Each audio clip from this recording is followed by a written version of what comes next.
standing before my father's casket and more than 40 people.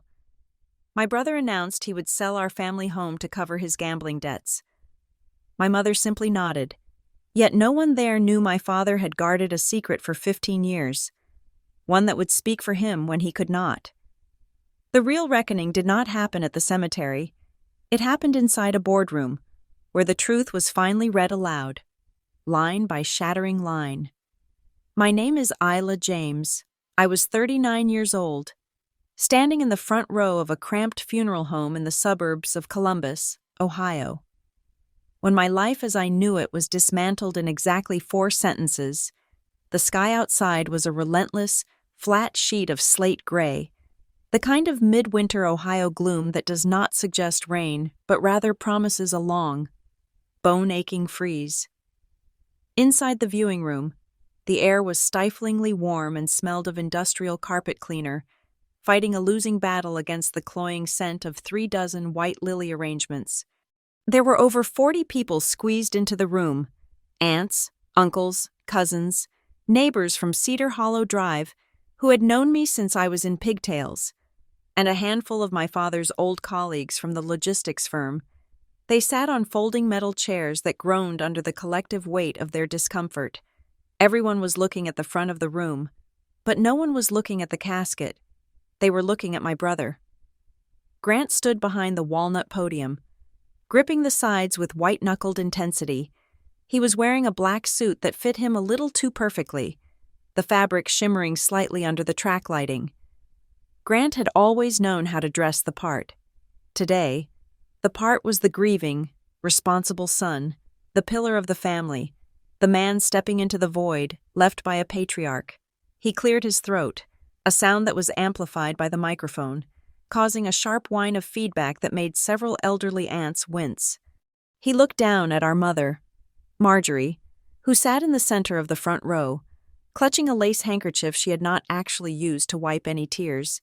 She looked small, fragile, and utterly composed. "Dad loved that house," Grant said, his voice cracking at precisely the right syllable. It was a performance. I knew my brother better than anyone in that room. I knew his tells. When Grant was genuinely upset, he got quiet. He got mean.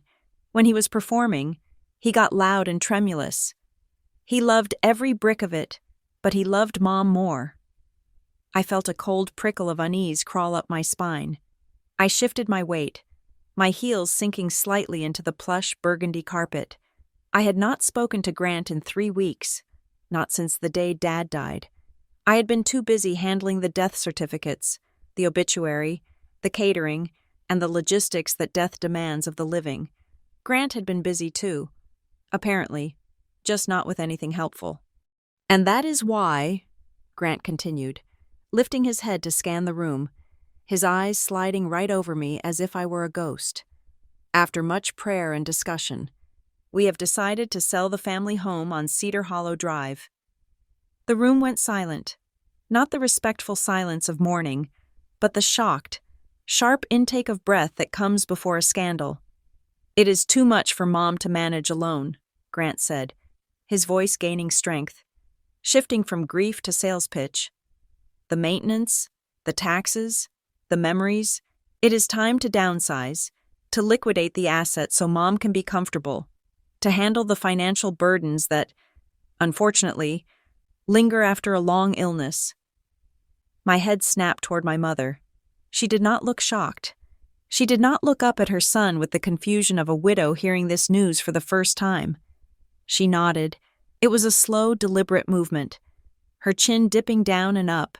It was a seal of approval. Then, she turned her head slightly. Her eyes locked onto mine.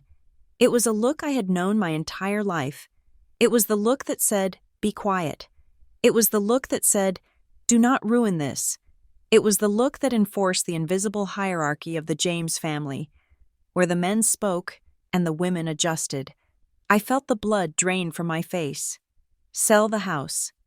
The house Dad had built the addition on with his own hands, the house where he had spent every evening in his basement office. But it was not just the sentiment, it was the logic. Dad had life insurance. I had seen the policy paperwork years ago. There shouldn't be debts. There shouldn't be a fire sale. Grant, I whispered, the name escaping my lips before I could stop it. He ignored me. He leaned into the microphone, his expression the picture of brotherly solidarity. We have already been in talks with a buyer who understands the value of the property. We want to move quickly, to spare Mom the pain of a drawn-out process. The whole family is united on this. Isla agrees. Of course. The air left my lungs. Isla agrees. Of course. I had not been asked. I had not been consulted. I had not even been informed. I stood there, frozen, as a ripple of whispers broke out behind me. I could hear them, distinct and cutting, like static interference on a radio. Makes sense, a cousin muttered behind his hand. Grant needs the capital to get started again. Well, the daughter is grown, an older neighbor whispered to her husband. She has that job in the city. She is independent. She does not need the house. The son is the one who has to look after the mother. Isla is tough, another voice murmured. She can take care of herself. Grant has had a hard run lately. The injustice of it was so physical it made me nauseous. I was 39. I had paid my own way through college. I had built a career from nothing. I drove a 10-year-old sedan and lived in a studio apartment because I refused to take handouts. Grant was 41. He drove a leased luxury SUV he couldn't afford, had bounced between 5 careers in 10 years, and treated our parents' bank account like his personal overdraft facility. And yet, here, in this room, the narrative was already set. I was the cold, independent career woman who didn't need anything. Grant was the dutiful son carrying the weight of the family, simply doing what had to be done. I wanted to stand up. I wanted to scream that Grant was lying, that he had never asked me, that selling the house less than a week after the funeral was insanity. I wanted to walk to that podium and shove him aside, but I didn't. I looked at my mother. Her gaze was hard, like flint. If I made a scene now, if I screamed at my father's funeral, I would not be the victim. I would be the hysterical daughter. I would be the one disrespecting the dead. They knew that. They were counting on my shame to keep me silent. They were weaponizing my own dignity against me. I clenched my hands into fists at my sides, my fingernails digging into my palms until the sharp pain grounded me. I forced myself to exhale. I would not give them the show they wanted. The service ended in a blur of hymns and hollow handshakes. The room began to empty, the crowd shuffling toward the exit, eager to get to the reception, to the food, to the gossip. Grant stepped down from the podium, immediately surrounded by a phalanx of relatives patting him on the back, praising his strength and his vision. I hung back, feeling like a stranger in my own life. I watched them. I watched the way Grant accepted the condolences, nodding solemnly, playing the role of the grieving heir to perfection. And then I saw something that made the hair on the back of my neck stand up. Grant broke away from a conversation with our Aunt Linda and walked toward the side exit, near the heavy velvet drapes that covered the windows. He wasn't going to the restroom. He was moving with a purposeful, jerky haste. Standing there, half hidden by a decorative ficus plant, was a man I did not recognize. He did not look like a family friend. He did not look like one of Dad's trucking logistics colleagues. He was wearing a dark wool coat that looked expensive but worn. The collar turned up against the chill of the room. He wasn't holding a program. He wasn't crying. He was checking a watch on his wrist, a heavy, gold thing that caught the dim light. Grant walked up to him. He didn't hug him. He didn't shake his hand in the two-handed, comforting way he had been doing with everyone else. Grant looked terrified. I saw the man say something, his face impassive. He reached into his coat pocket and pulled out a small, white rectangle, a business card. He handed it to Grant, but he didn't let go of it immediately. There was a moment, 1 second, maybe 2, where they were both holding the card, a tug of war that spoke of power and leverage. Grant nodded rapidly, his face pale and slick with sweat despite the cold room. The man let go. He didn't say goodbye. He just turned and walked out the side door, into the biting Ohio wind. I moved closer, trying to look casual. trying to look like I was just looking for a tissue. I needed to get within earshot. My mother had joined Grant now. She was gripping his elbow, her fingers digging into the fabric of his suit jacket. They were huddled together, heads bowed, creating a private circle of panic amidst the mourners. He said 48 hours. Mom, Grant whispered. His voice was no longer the deep, resonant baritone he had used on the podium. It was thin and reedy. If we don't get the deposit to him by Friday, the interest doubles. Again. Keep your voice down, my mother hissed. She didn't look like a grieving widow anymore. She looked like a co-conspirator. I told you. The house is the only way. The agent said she can fast-track the listing. We will price it for a cash buyer. We just need to close fast. What about Isla? Grant asked. He glanced over his shoulder.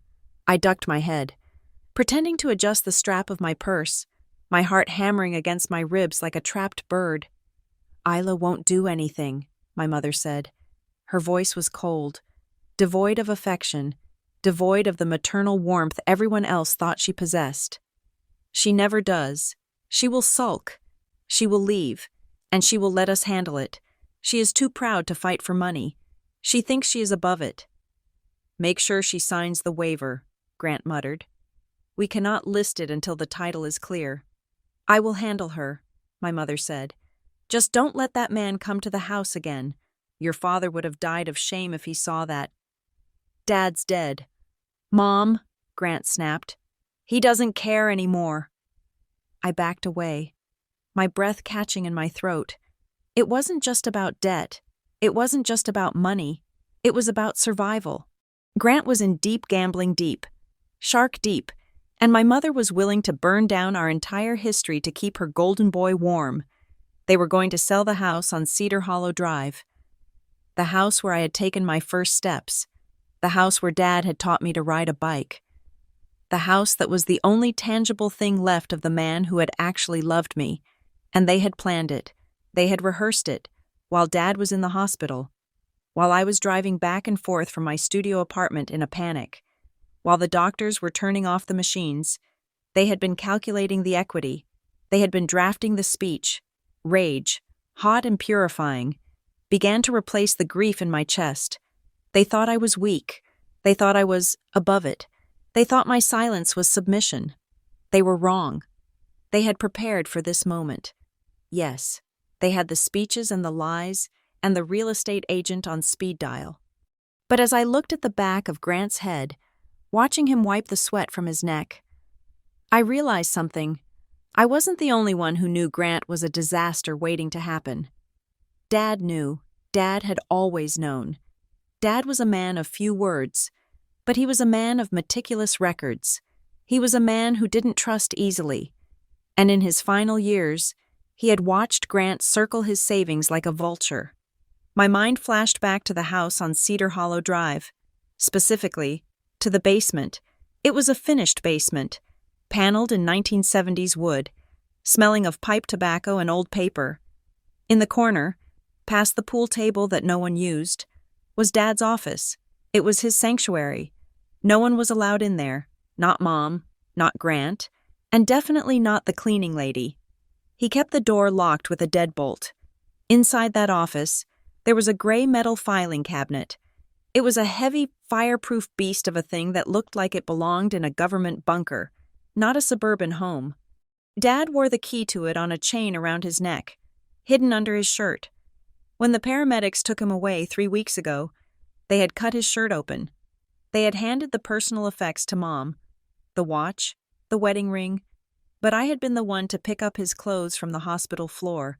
I had been the one to find the small brass key that had fallen out of the chaotic pile of fabric. I had slipped it into my pocket without thinking, a reflex to protect his privacy even in death. I still had that key. It was in the zippered pocket of my purse, cold and hard against my hip. Mom and Grant thought the house was theirs to sell. They thought the story ended here, with a gavel bang and a coming soon sign on the lawn. But they had never opened that filing cabinet. I turned away from them, walking toward the exit of the funeral home into the biting gray cold. I wasn't going to the reception. I wasn't going to eat stale sandwiches and listen to people tell me how lucky I was to have a brother like Grant. I was going to Cedar Hollow Drive. I was going to the basement, because my father had prepared for this too. And I had a feeling that whatever was waiting in that bottom drawer was going to make Grant's gambling debts look like pocket change. 3 weeks before I stood in that funeral home listening to my brother auction off my history, I was asleep in a studio apartment that smelled faintly of old coffee and potting soil. It was the kind of apartment you rent when you are 39 and trying to prove a point to no one but yourself. It was a fourth-floor walk-up in downtown Columbus, with exposed brick that crumbled if you looked at it too hard, and a radiator that clanged like a prisoner rattling a tin cup against the bars. My life was contained within those 400 square feet. A particle board bookshelf from a discount store held my entire professional identity certification manuals, logistics textbooks, and a row of paperback novels I never had time to read. On the windowsill sat a single, resilient pothos plant, its vines trailing down toward the floor like desperate fingers. It was the only living thing I was responsible for, and some days, even that felt like a burden I was barely managing. My laptop was open on the small bistro table I used as a desk, the screen glowing blue in the dark. A half-finished spreadsheet blinked a cursor at me, a silent accusation of work left undone. The phone rang at 17 minutes past 4 in the morning. There is a specific frequency to a phone ringing at that hour. It does not sound like a notification. It sounds like a siren. I fumbled for it in the dark, my heart hammering a frantic rhythm against my ribs before I even saw the screen. It was my mother. "Isla," she said. There was no hello. Her voice was high, tight, and vibrating with a frequency I had never heard before. "It is your father. He collapsed. We are in the ambulance." I did not ask what happened. I did not ask for details. I just said, "Which hospital?" "St. Anne's," she said. "Hurry." The line went dead. I pulled on a pair of jeans and a sweatshirt over my pajamas, my hands shaking so badly I could barely tie my shoelaces.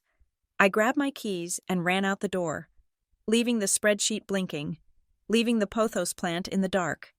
My car was a 10-year-old gray sedan with a dent in the rear bumper from a parking garage pole I had failed to see 3 years ago. It was reliable in the way a tired mule is reliable. It groaned, it complained, but it moved. As I turned the ignition, the dashboard lit up, and the check engine light stared back at me. It had been on for 6 months. I had covered it with a piece of electrical tape for a while, but the tape had peeled off in the summer heat, leaving a sticky residue.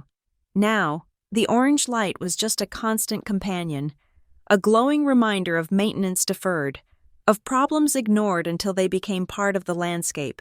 It felt like a metaphor I didn't want to examine. The drive to the hospital was a blur of empty highways and green traffic lights that felt mocking in their efficiency. I gripped the steering wheel until my knuckles turned white, the cold leather biting into my palms. I tried to pray, but the words got stuck in my throat. I hadn't spoken to my father in 2 months. The last time we had spoken, it had been a 5-minute call on his birthday. I had sent a card. I had sent a gift card to a hardware store. I had done the bare minimum required to keep the title of daughter without actually doing the work of being one. When I pulled into the emergency room parking lot, my heart sank. Right there, directly in front of the sliding glass doors, parked at an angle that suggested the driver believed lines were merely suggestions for other people, was a massive, black luxury SUV. Grant was already here. My brother always arrived first. It was his superpower. He was the first to arrive, the first to speak, the first to claim the air in the room. He drove vehicles he couldn't afford to places he hadn't been invited, and he did it with a confidence that made the world step aside. Seeing that shiny, aggressive car made my stomach turn. It meant the stage was already set. It meant the narrative was already being written, and I was just a supporting character walking onto a set that had been dressed without me. I ran inside, the antiseptic smell of the hospital hitting me like a physical wall. The receptionist pointed me toward the cardiac unit, her eyes pitying. I found them in a room at the end of the hall. Grant was standing by the bed. one hand resting on the railing, his head bowed. He was wearing a tracksuit, but his hair was perfectly coiffed, as if he slept ready for a photo opportunity. Mom was sitting in the plastic chair, clutching Dad's hand, and Dad looked small. That was the thing that shocked me the most. My father was a man who had spent 40 years working in logistics and warehousing. He was a man of steel-toed boots and heavy lifting. A man who built additions on houses and fixed engines on weekends.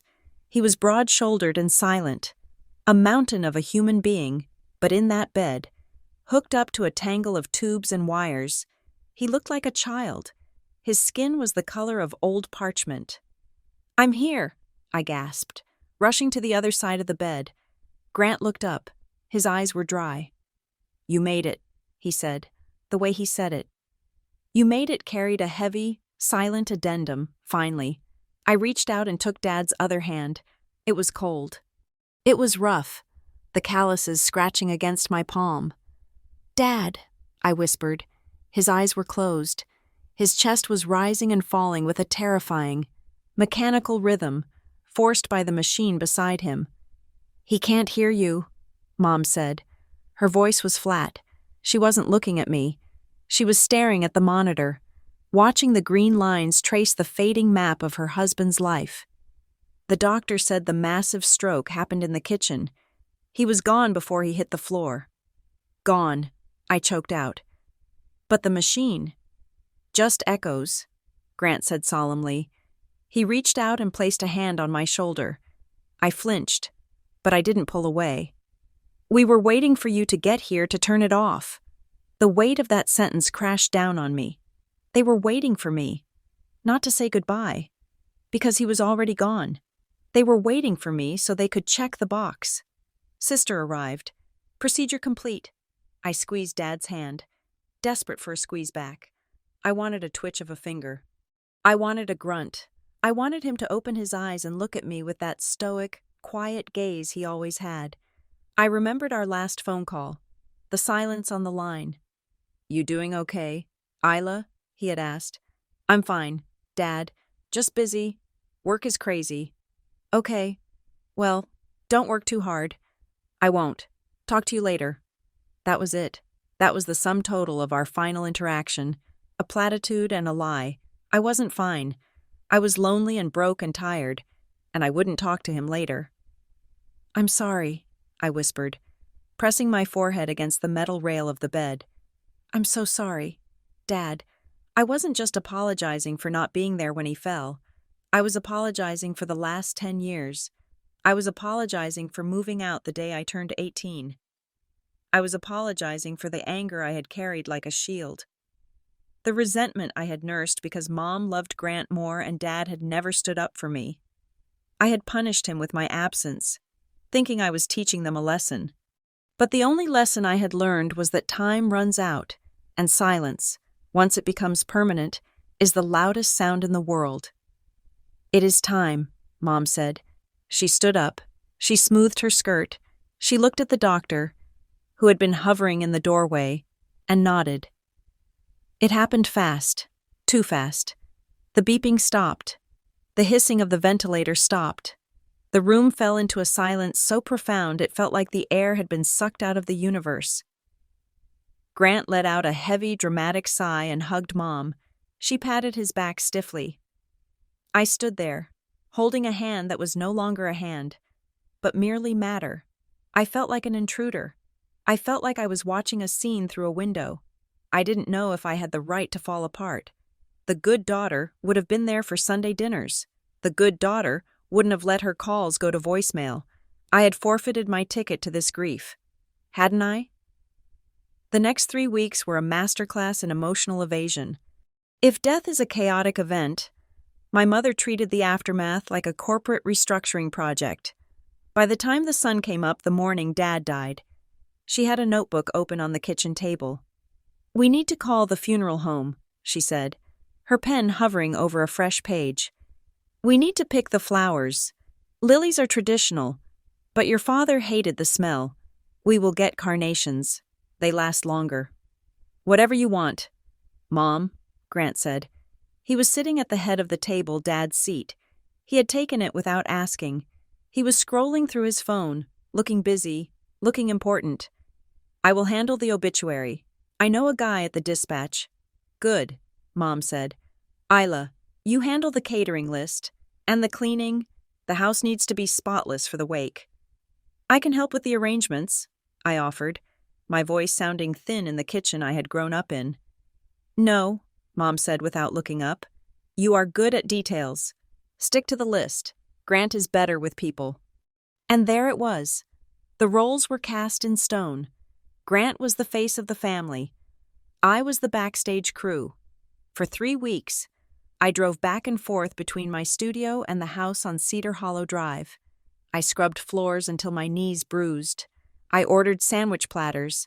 I fielded calls from distant relatives who wanted to know if Dad had suffered. Meanwhile, Grant was everywhere. He was in the driveway, shaking hands with neighbors, accepting casseroles with a somber nod. He was on the phone in the living room, his voice dropping to a theatrical whisper whenever someone walked by.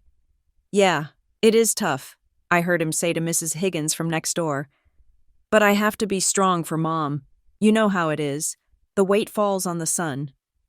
He wore his grief like a designer suit. It fit him too well. He knew exactly when to wipe a tear, exactly when to look stoic, exactly when to let his voice crack. It was grotesque. I watched him charm the vicar. I watched him hug the mailman. I realized then that if I didn't say something, if I didn't assert my own reality, I would vanish, in their version of the story. I was the prodigal daughter who returned only when there was a funeral to attend. I was the cold, distant career woman who let her brother carry the burden. But I knew the truth. I knew who had paid for the new roof last year when Mom couldn't find the checkbook. Me. I knew who had spent hours on the phone helping Dad navigate his Medicare enrollment because Grant was too busy with his latest business venture. Me. But none of that mattered now. History belongs to the loudest voice, and Grant had a megaphone the day before the funeral. I walked into the house on Cedar Hollow Drive. It was late afternoon, and the winter sun was slanting through the blinds, cutting the living room into strips of light and shadow. The house smelled of lemon polish and stale grief. It was the same house I had grown up in, the same beige carpet, the same oak cabinets, the same velvet armchair where Dad used to read the paper. But it felt different. It felt occupied. Grant's things were everywhere. His coat was thrown over the banister. His car keys were in the crystal bowl by the door. A stack of his mail, unopened bills, mostly sat on the kitchen counter where Mom usually kept her recipe box. I walked down the hallway to my old bedroom. I hadn't slept there in years, but I still thought of it as mine. I opened the door, expecting to see my old twin bed, my high school posters, the faded wallpaper. Instead, I saw boxes, stacks and stacks of boxes, high-end sneaker boxes, electronics, a flat-screen TV still in its packaging, a set of golf clubs that looked brand new. My room had been turned into a storage unit for Grant's toys. I stepped inside, navigating through the maze of consumerism. This wasn't just clutter. This was hoarding. This was the debris of a man who spent money he didn't have to fill a hole inside himself that couldn't be filled. I ran my hand over a box of designer watches. Why did he have these? He had told me last Christmas he was broke. He had borrowed $500 from me to fix his car. The door to the room creaked. I spun around. Grant was standing in the doorway. He wasn't smiling. "What are you doing in here?" he asked. His voice was sharp. "This is my room," I said. "It is a guest room," he corrected. "And since you are never here, I am using the space." "Grant, what is all this?" I gestured to the boxes. "Where did you get the money for this?" "Mind your own business, Isla," he said. Stepping into the room, he seemed taller than usual, looming over me in the cramped space. "You worry about the sandwiches. I will worry about the finances." "Does Mom know about this?" I asked. "Mom is happy," he said, his eyes cold. "Mom has her son home. That is all she cares about." He stared me down until I looked away. I brushed past him, my shoulder bumping his, and walked out into the hallway. My heart was pounding. It wasn't just grief anymore, it was fear. There was something wrong here: the luxury car, the boxes of expensive goods, the desperation in his eyes that he tried to mask with arrogance. And now, Dad was gone. The only person who had ever looked at Grant with skepticism was gone. I went to the kitchen and poured myself a glass of water. My hands trembling, I looked out the window at the backyard, at the shed Dad had built, at the dormant garden beds. I was in my childhood home, but I was a stranger. They had closed ranks. They had rewritten the script. But as I stood there, watching the gray evening settle over the yard, I made a silent vow. They could have the house. They could have the narrative. They could have the sympathy of the neighbors. But they weren't going to erase me. And they certainly weren't going to get away with whatever game they were playing. I didn't know then about the gambling debts. I didn't know about the sale. But I knew one thing: the silence in this house was heavy, and it was hiding something, and I was done being quiet. To understand why the sight of my childhood bedroom filled with my brother's unopened luxury goods felt like a physical blow, you have to understand the geography of the James family. Every family has a mythology, a set of stories they tell themselves to make sense of their world. In our house, the mythology was simple. The men were the sun, and the women were the satellites that orbited them, hoping to catch a little reflected warmth. My mother, Marjorie, did not just believe in the patriarchy, she was its most enthusiastic architect. In her eyes, a son was an investment, a pillar, a legacy. A daughter was a temporary guest, someone you fed and clothed until she went off to become someone else's problem or someone else's servant. I grew up with this truth pasted on my forehead like a price tag. It was in the extra pork chop that slid onto Grant's plate while I got the smaller portion. It was in the way my report cards, straight A's and glowing teacher comments, were placed in a drawer, while Grant's participation trophies for sports he barely played were arranged on the mantel like holy relics. The fracture happened when I was 18. I remember the day perfectly. It was a humid Tuesday in late April. I had just been accepted into the state university, a good school with a rigorous business program. I had worked for 4 years to get those grades, studying at the kitchen table long after Grant had gone out with his friends. Fueled by the desperate hope that achievement would finally earn me a seat at the table, I put the acceptance letter on the dinner table. Mom glanced at it while spooning mashed potatoes. "That is nice, Isla," she said, her voice carrying the same enthusiasm one might have for a coupon in the mail. "I need to send the deposit by the 1st of May, I said, my heart thumping against my ribs. "And we need to look at the tuition schedule. I have calculated it, and if I work part-time, I will only need help with the first 2 semesters of housing." Mom stopped spooning the potatoes. She put the spoon down with a sharp clink. "Isla," she said, using that reasonable, patient tone she reserved for explaining why we couldn't have a dog. "We cannot afford that." "But you said there was a college fund," I protested. "You said it for years." "There is," she said, looking past me to where Grant was loudly chewing his steak. "But Grant is thinking of going to that private academy in the fall, or maybe starting that business he talked about. We have to keep our liquidity for him. He is the one who will need to support a family one day. You will get married. You don't need a degree to run a house." I looked at my father. He was sitting at the head of the table, his face obscured by the logistics section of the local newspaper. He had to have heard. He knew my grades. He knew how hard I had worked. I waited for the paper to lower. I waited for him to say, "Marjorie, that is not fair. She earned this." The paper did not move. He turned a page, the sound dry and final. That silence was worse than my mother's refusal. My mother's bias was loud and predictable, a storm I could see coming. My father's silence was a betrayal. It felt like agreement.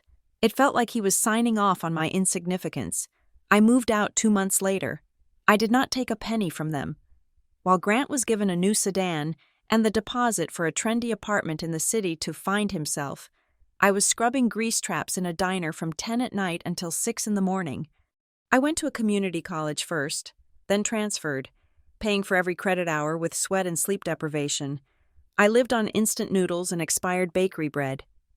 My apartment was a basement unit with a window that looked out onto a brick wall, but on the wall above my desk, I taped every certificate, every dean's list letter, every professional accreditation I earned. They were not just papers, they were proof that I existed. They were proof that I could survive without their permission. For a few years after graduation, I cut them off. It wasn't a dramatic declaration of war, it was an act of self-preservation. I could not stand the phone calls where Mom would talk for 20 minutes about Grant's potential, while ignoring the fact that I had just been promoted to a senior logistics manager. I could not stand the feeling that I was interrupting their lives just by being alive. But biology is a cruel tether. Eventually, the guilt crept back in. I started calling again. I started visiting on holidays. I tried to bridge the gap. I would drive down on a Sunday, bringing groceries or a gift for the house. "Oh, Ela," Mom would say, standing in the doorway, blocking my entry. "Today is not good. Grant is having a hard time with his girlfriend, and we are just focusing on him right now. Maybe next week, always later." I was the option. Grant was the priority. Which brings me back to the room. Standing there in the house on Cedar Hollow Drive, 3 weeks after the funeral, staring at the transformation of my childhood bedroom. The old wounds didn't just ache, they bled. It wasn't just that Grant had taken over the space, it was the sheer, vulgar excess of it. I stepped fully into the room, navigating the maze of cardboard and plastic. I recognized the brands. I worked in supply chain management. I knew what things cost. There was a set of leather luggage in the corner, the tag still on. That brand retailed for $3,000 a set. There was a curved gaming monitor on top of my old dresser that cost more than my first car. There were sneaker boxes stacked like bricks limited editions, the kind that people camped out for. I did the math in my head. There was easily $20,000 worth of merchandise sitting in this room, and yet, Grant had been unemployed for 8 months. Before that, he had been a consultant for a firm that went bust. Before that, he had tried to launch a microbrewery that never brewed a single pint. Mom had told me he was in between opportunities, that he was recalibrating. Recalibrating did not pay for Italian leather and high-end electronics. I felt a cold knot of suspicion tighten in my stomach. Where was this money coming from? Mom and Dad lived on a fixed income. Dad had a pension, and they had Social Security. But they were not wealthy. They were careful. Dad clipped coupons. Mom reused aluminum foil. They did not have $20,000 of disposable income to let Grant turn my bedroom into a bachelor's paradise. Unless they didn't have savings anymore. I thought about the conversation at the funeral home, debts, gambling, selling the house. Suddenly, the timeline began to warp. Grant hadn't just started gambling when Dad died. You don't accumulate a debt that requires selling a 4-bedroom house in 3 weeks. This had been going on for a long time. And the stuff in this room, this wasn't bought with earnings. This was the frantic spending of a manic episode. Or the spending of money that wasn't his loans. Credit cards opened in other people's names. Or perhaps, money drained from accounts that were supposed to be secure.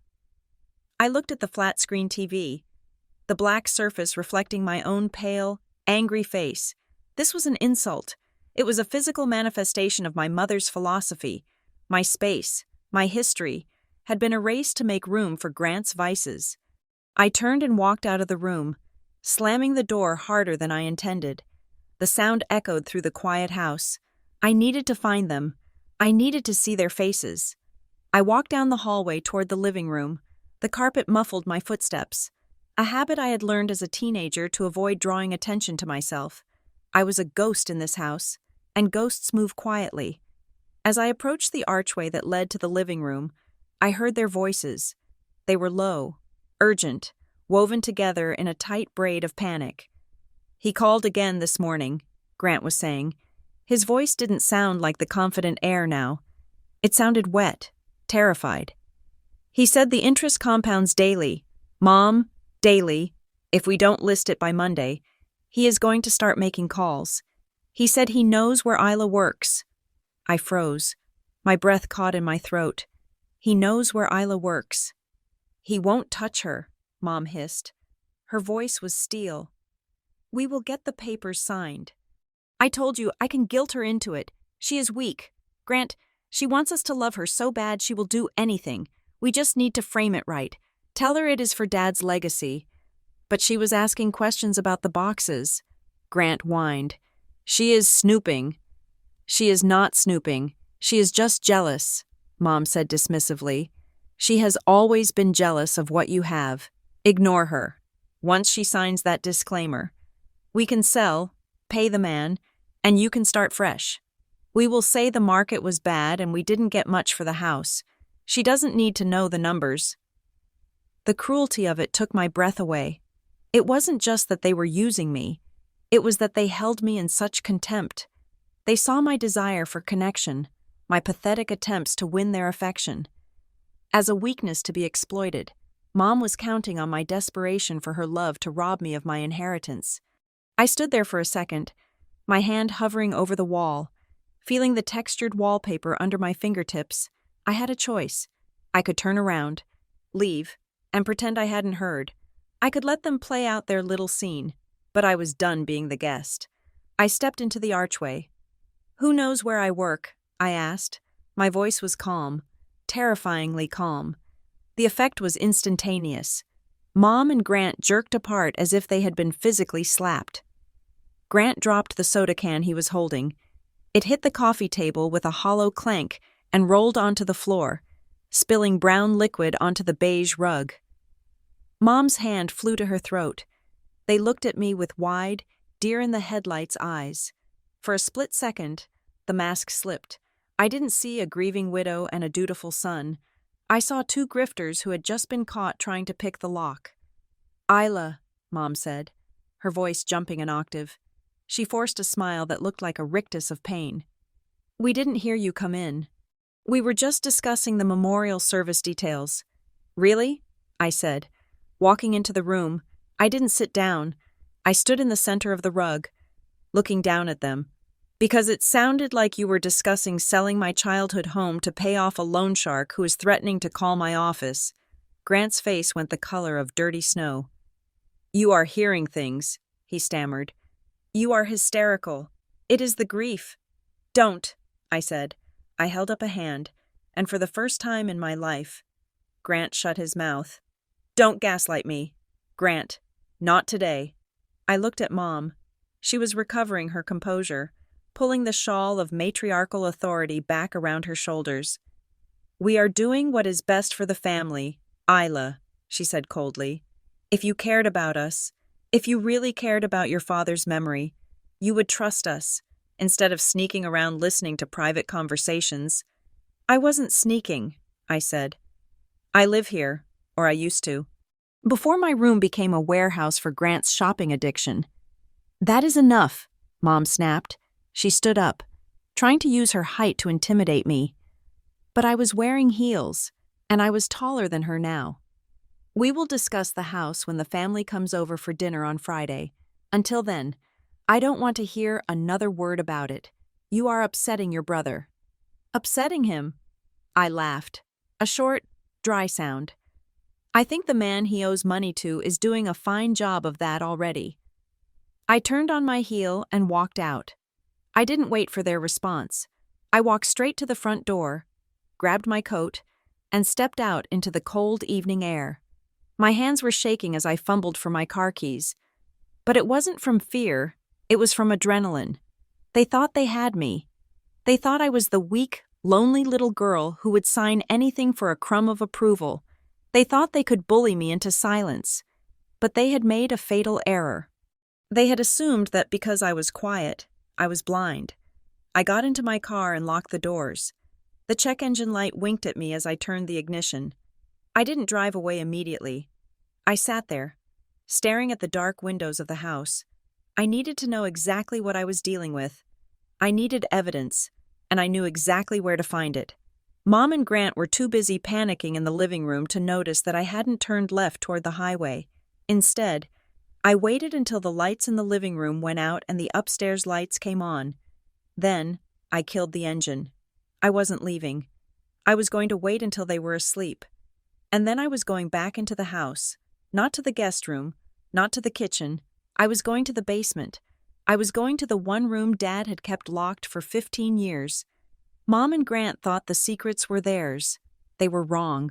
The real secrets were underground, waiting for the one person who knew where the key was hidden. Grief, for me, was not a tide that washed over the shore. It was a logistical puzzle that needed to be solved in the week leading up to the funeral. While my mother sat in the darkened living room clutching a tissue she never seemed to use, and Grant accepted the condolences of the neighborhood with the grace of a visiting dignitary, I retreated into the one thing that had never betrayed me, a spreadsheet. I turned the dining room table into a command center. My laptop sat open next to a stack of legal pads, each one dedicated to a specific vertical of the funeral process. There was a list for the florist, a list for the obituary word count, a list for the reception catering, and a list of distant relatives who needed to be notified by phone because they did not use email. I worked with the cold, mechanical efficiency of a woman who knows that if she stops moving, she might actually have to feel something. Grant, conversely, had assigned himself the role of chief mourner. He spent his days in the front parlor, wearing a rotation of crisp button-down shirts, waiting for people to drop by with casseroles, when Mrs. C. Gable from down the street brought over a lasagna. Grant held her hands for a beat too long, looking deeply into her eyes as he spoke about the immense void Dad had left behind. He was charming, tragic, and utterly convincing, but I saw what happened when the door closed. The second the latch clicked, the mask fell. He would drop the lasagna on the counter with a heavy thud, his face twisting into a mask of irritation. He would pace the kitchen, checking his phone every 30 seconds, his thumb scrolling violently across the screen. If I asked him a question, Grant, "Do you want the program to be blue or cream, Grant? Did you call Uncle Jerry?" he would snap at me like a cornered dog. "Handle it, Isla," he would hiss, rubbing his temples. "Can't you see I am dealing with the bigger picture here? I have to manage the estate. I have to manage Mom. Stop pestering me with paper colors." I didn't argue. I just added, "Pick paper color" to my list and kept working. It was on the Tuesday before the funeral that the cracks in Grant's performance began to show in ways I could not ignore. I was up late, nearing 2 a.m, finalizing the hymn selection for the service. The house was silent, settled into that heavy, groaning quiet that old houses assume in winter. I needed water. So I padded softly toward the kitchen in my socks, avoiding the creaky floorboard in the hallway out of habit. I heard the voice before I saw the light. It was coming from the kitchen. It wasn't the sorrowful murmur of a grieving son comforting his mother. It was a harsh, desperate whisper. I stopped in the shadows of the dining room, peering through the crack in the swinging door. Grant was standing by the refrigerator, the door open, the cold light illuminating his face. He looked haggard. The charm was gone, replaced by a raw, sweaty fear. He had his phone pressed to his ear so hard his knuckles were white. "I told you, I need a few more days," he whispered. His voice cracked. "No, listen to me. The old man is dead. It is happening. I just need to get the legal stuff sorted. I can't move it until the certificate is signed." He paused, listening to someone on the other end. I watched a bead of sweat roll down his temple. "Don't come here," Grant said, his voice rising in panic before he caught himself. "I said don't come here. It attracts attention. I will have it. After this week, I will have it. 10,000 to start. Then the rest when the asset liquidates. Just back off." My heart hammered against my ribs. Asset liquidates. 10,000 to start. Grant slammed the refrigerator door shut and turned around. I stepped back quickly into the darkness of the dining room, holding my breath. He stormed past the door, muttering curses under his breath, and went up the back stairs to his room. I stood there in the dark for a long time. He wasn't talking about a job interview. He wasn't talking about a business deal. He was talking about a debt, and he was talking about an asset. The next afternoon, the threat materialized. I was on the front porch, sweeping away the dead leaves that had gathered near the welcome mat. When a car slowed down in front of the house, it was a dark sedan. older model, with tinted windows that were illegal in the state of Ohio. It didn't pull into the driveway.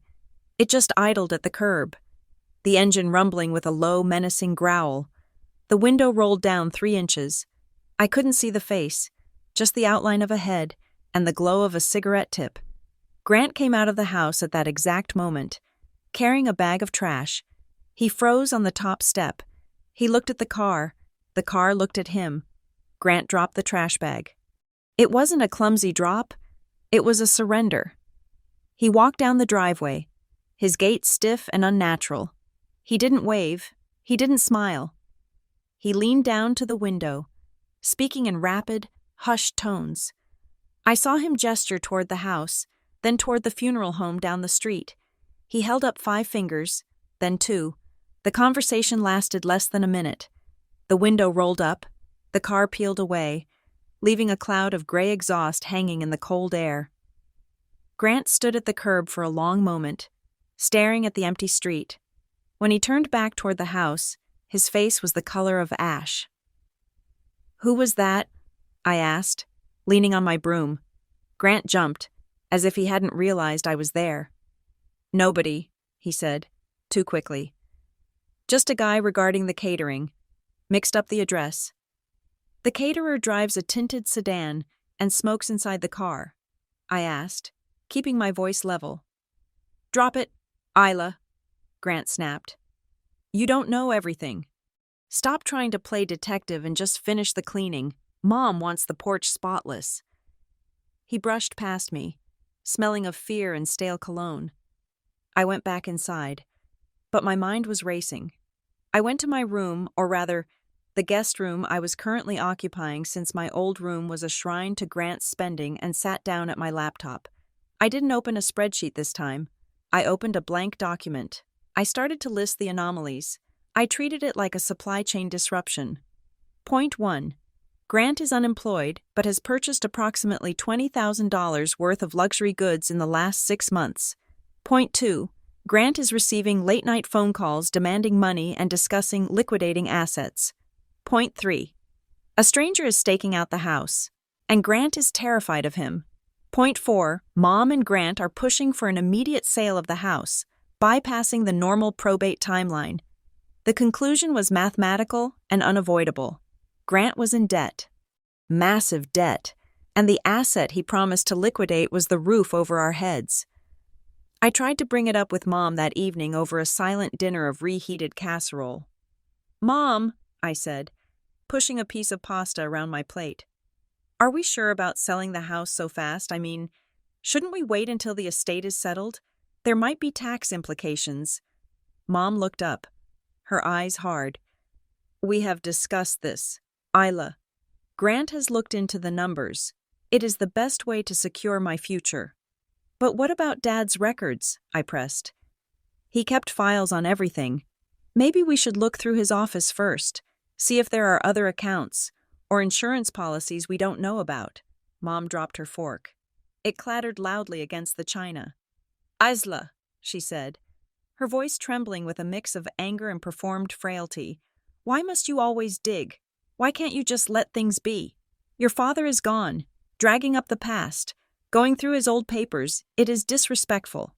"It is morbid." "It is not morbid. Mom, it is due diligence," I said. "It is defiance," she corrected. "Grant is handling the finances. You just focus on the funeral. Do not go into your father's office. I don't want you disturbing his things. He liked them a certain way." "She is right, Isla," Grant chimed in, his mouth full. "Dad was private. Respect that. Respect. That was the word they used to silence me. But that night, the night before the funeral, I couldn't sleep. The word respect kept echoing in my head, but it didn't sound like Mom's voice. It sounded like Dad's. Respect the details. Isla, the devil is in the details. At 3 a.m, the house was finally asleep. I could hear Grant snoring in his room down the hall. A rhythmic, oblivious sound. I slipped out of bed, pulling my robe tight around me. I didn't turn on the hallway light. I knew this house by touch. I knew which step on the stairs creaked the third from the top, and which floorboard in the foyer groaned the one near the coat rack. I made my way to the kitchen, past the refrigerator where Grant had begged for his life, and opened the door to the basement. The air that rushed up to meet me was cool and smelled of dry earth and the sweet, lingering scent of cherry tobacco. It was the smell of my father. I descended the wooden stairs, my bare feet cold on the planks. The basement was finished. A relic of the 1990s with its wood paneling and drop ceiling, but it felt miles away from the tension upstairs. This was Dad's domain. I walked past the unused pool table and the stack of holiday decorations to the far corner, to the door that had been locked for as long as I could remember. I reached into my pocket and pulled out the brass key I had taken from the hospital. It felt heavy in my hand, heavier than a piece of metal should be. I hesitated. Mom had forbidden it. Grant had warned me. If I opened this door, I was crossing a line. I was ceasing to be the compliant daughter. I was becoming something else, a threat. I slid the key into the lock. It turned with a smooth, well-oiled click. Dad took care of his tools. I opened the door and stepped inside, pulling the string for the overhead light. The room was small, windowless, and immaculate. It was lined with metal shelves, each one filled with binders labeled in Dad's neat, block-letter handwriting. Taxes, 1998 to 2005. House maintenance, vehicles.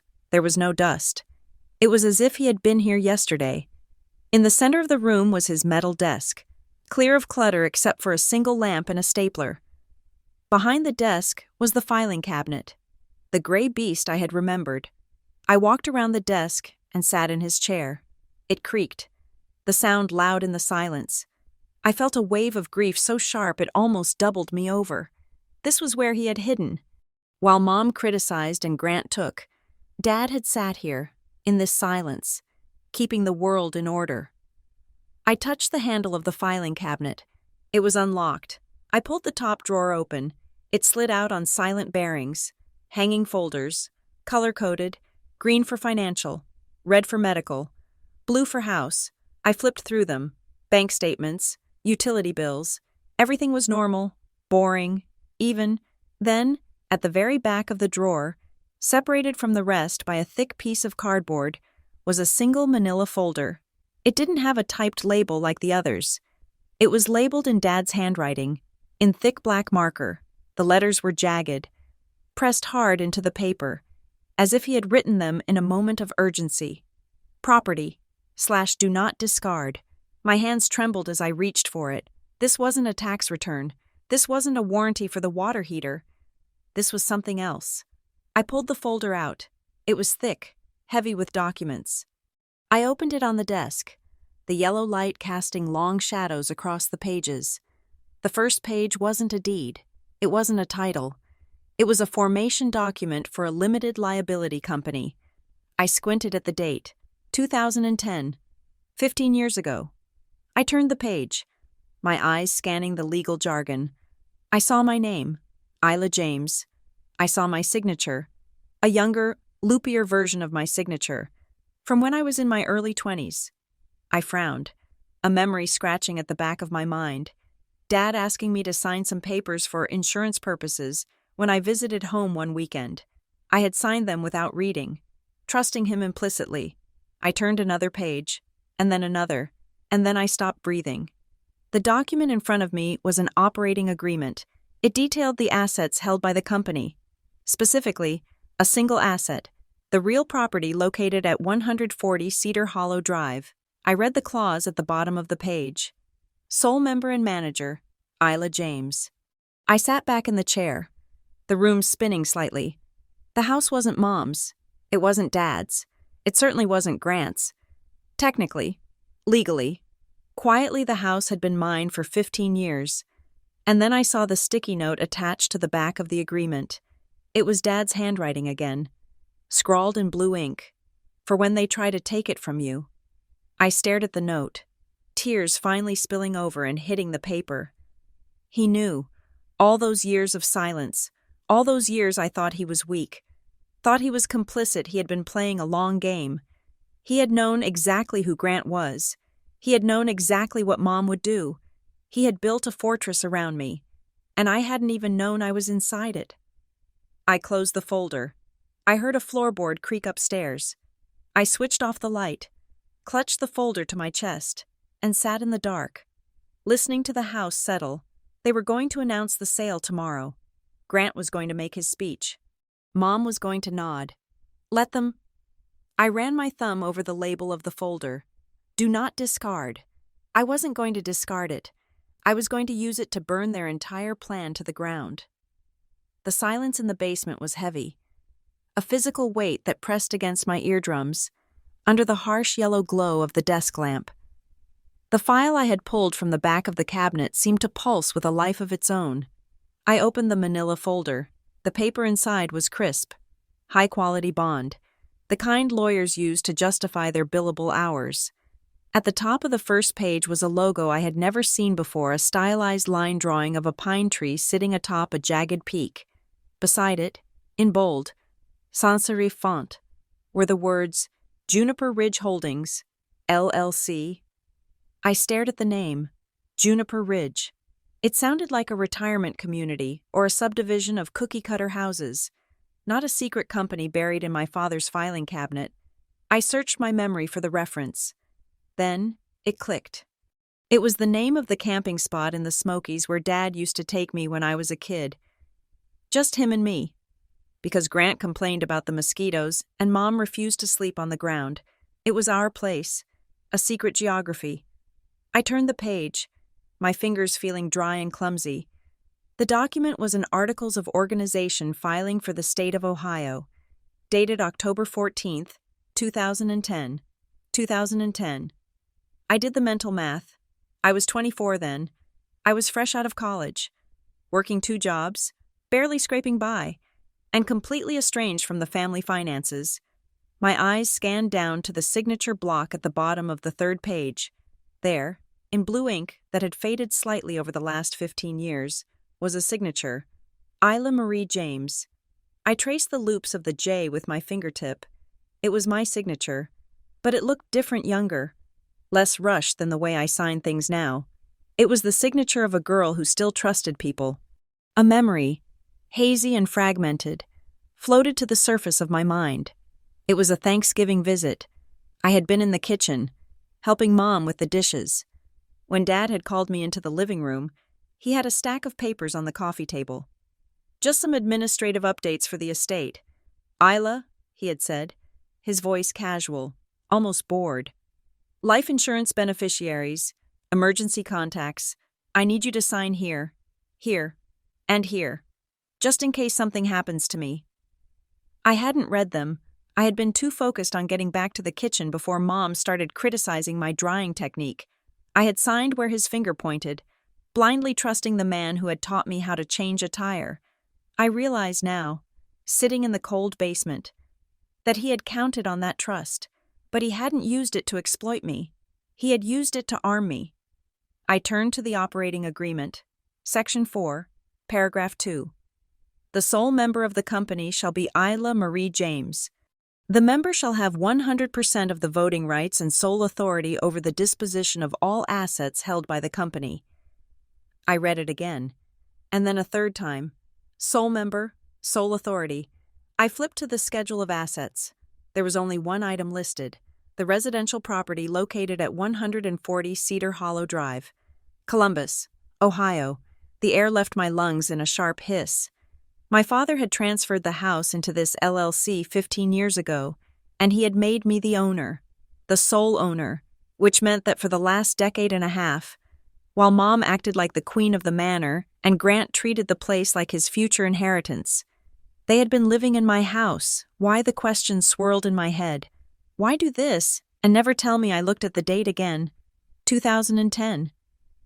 That was the year Grant had dropped out of his second college program and borrowed Dad's credit card to pay off a misunderstanding with a bookie. It was the first time the gambling had become a visible problem. Dad had seen the leak in the boat before anyone else, and instead of trying to patch it, he had built a life raft, put me on it, and cast it off quietly so the others wouldn't sink it. He knew that if he died, Mom would give everything to Grant, and Grant would lose it all. I closed the folder. my heart hammering a frantic rhythm. This changed everything. This wasn't just a piece of paper. It was a nuclear weapon.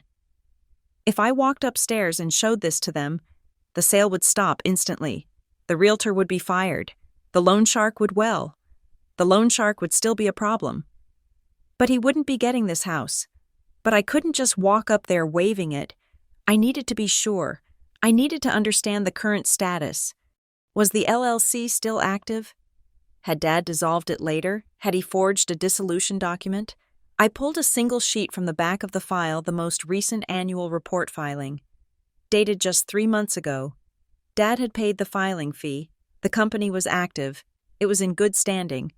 I took the folder and slipped it under my sweater, holding it against my stomach like a shield. I turned off the lamp, plunging the basement back into darkness, and crept upstairs. I didn't sleep that night. I lay in the guest bed, staring at the ceiling, the folder hidden between the mattress and the box spring. Every time I closed my eyes, I saw the words, sole member. The next morning, the day of the funeral, the house was a whirlwind of activity. The phone was ringing constantly. Neighbors were dropping off more food. Mom was in the kitchen, directing the chaos with the manic energy of a general before battle. I walked into the kitchen, holding a single photocopy of the first page of the LLC document. I had left the original and the rest of the file safe in my car trunk before dawn.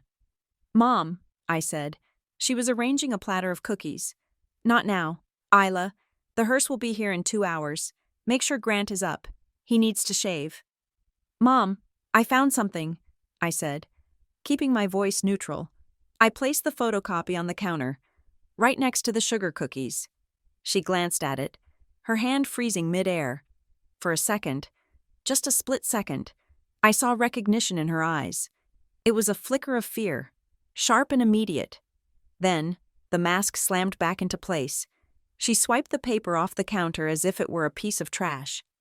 "Where did you get this?" she snapped. "I was looking for the insurance policy in Dad's office." I lied smoothly. "I found a whole file for this company. Juniper Ridge. It lists the house as an asset, and it has my name on it." Mom laughed. It was a harsh, dismissive sound. She crumpled the paper in her hand. "Oh, that," she said, turning back to the cookies. "That is ancient history. Isla, your father dabbled in some real estate ideas years ago. He set up a few companies to protect his liability when he was doing contracting work.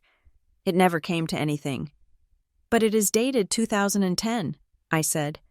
"And I found a filing from this year." "Clerical error," she said, waving a hand. "He probably forgot to cancel the auto-renewal on the filing fee. He was forgetful at the end. You know that. The company was dissolved years ago. It means nothing." She turned to me, her eyes narrowing. "And listen to me, Isla," she said, her voice dropping to a low, dangerous register. "Do not bring this up today. Do not mention it to your aunts, and certainly do not mention it to the lawyer. It would just confuse things.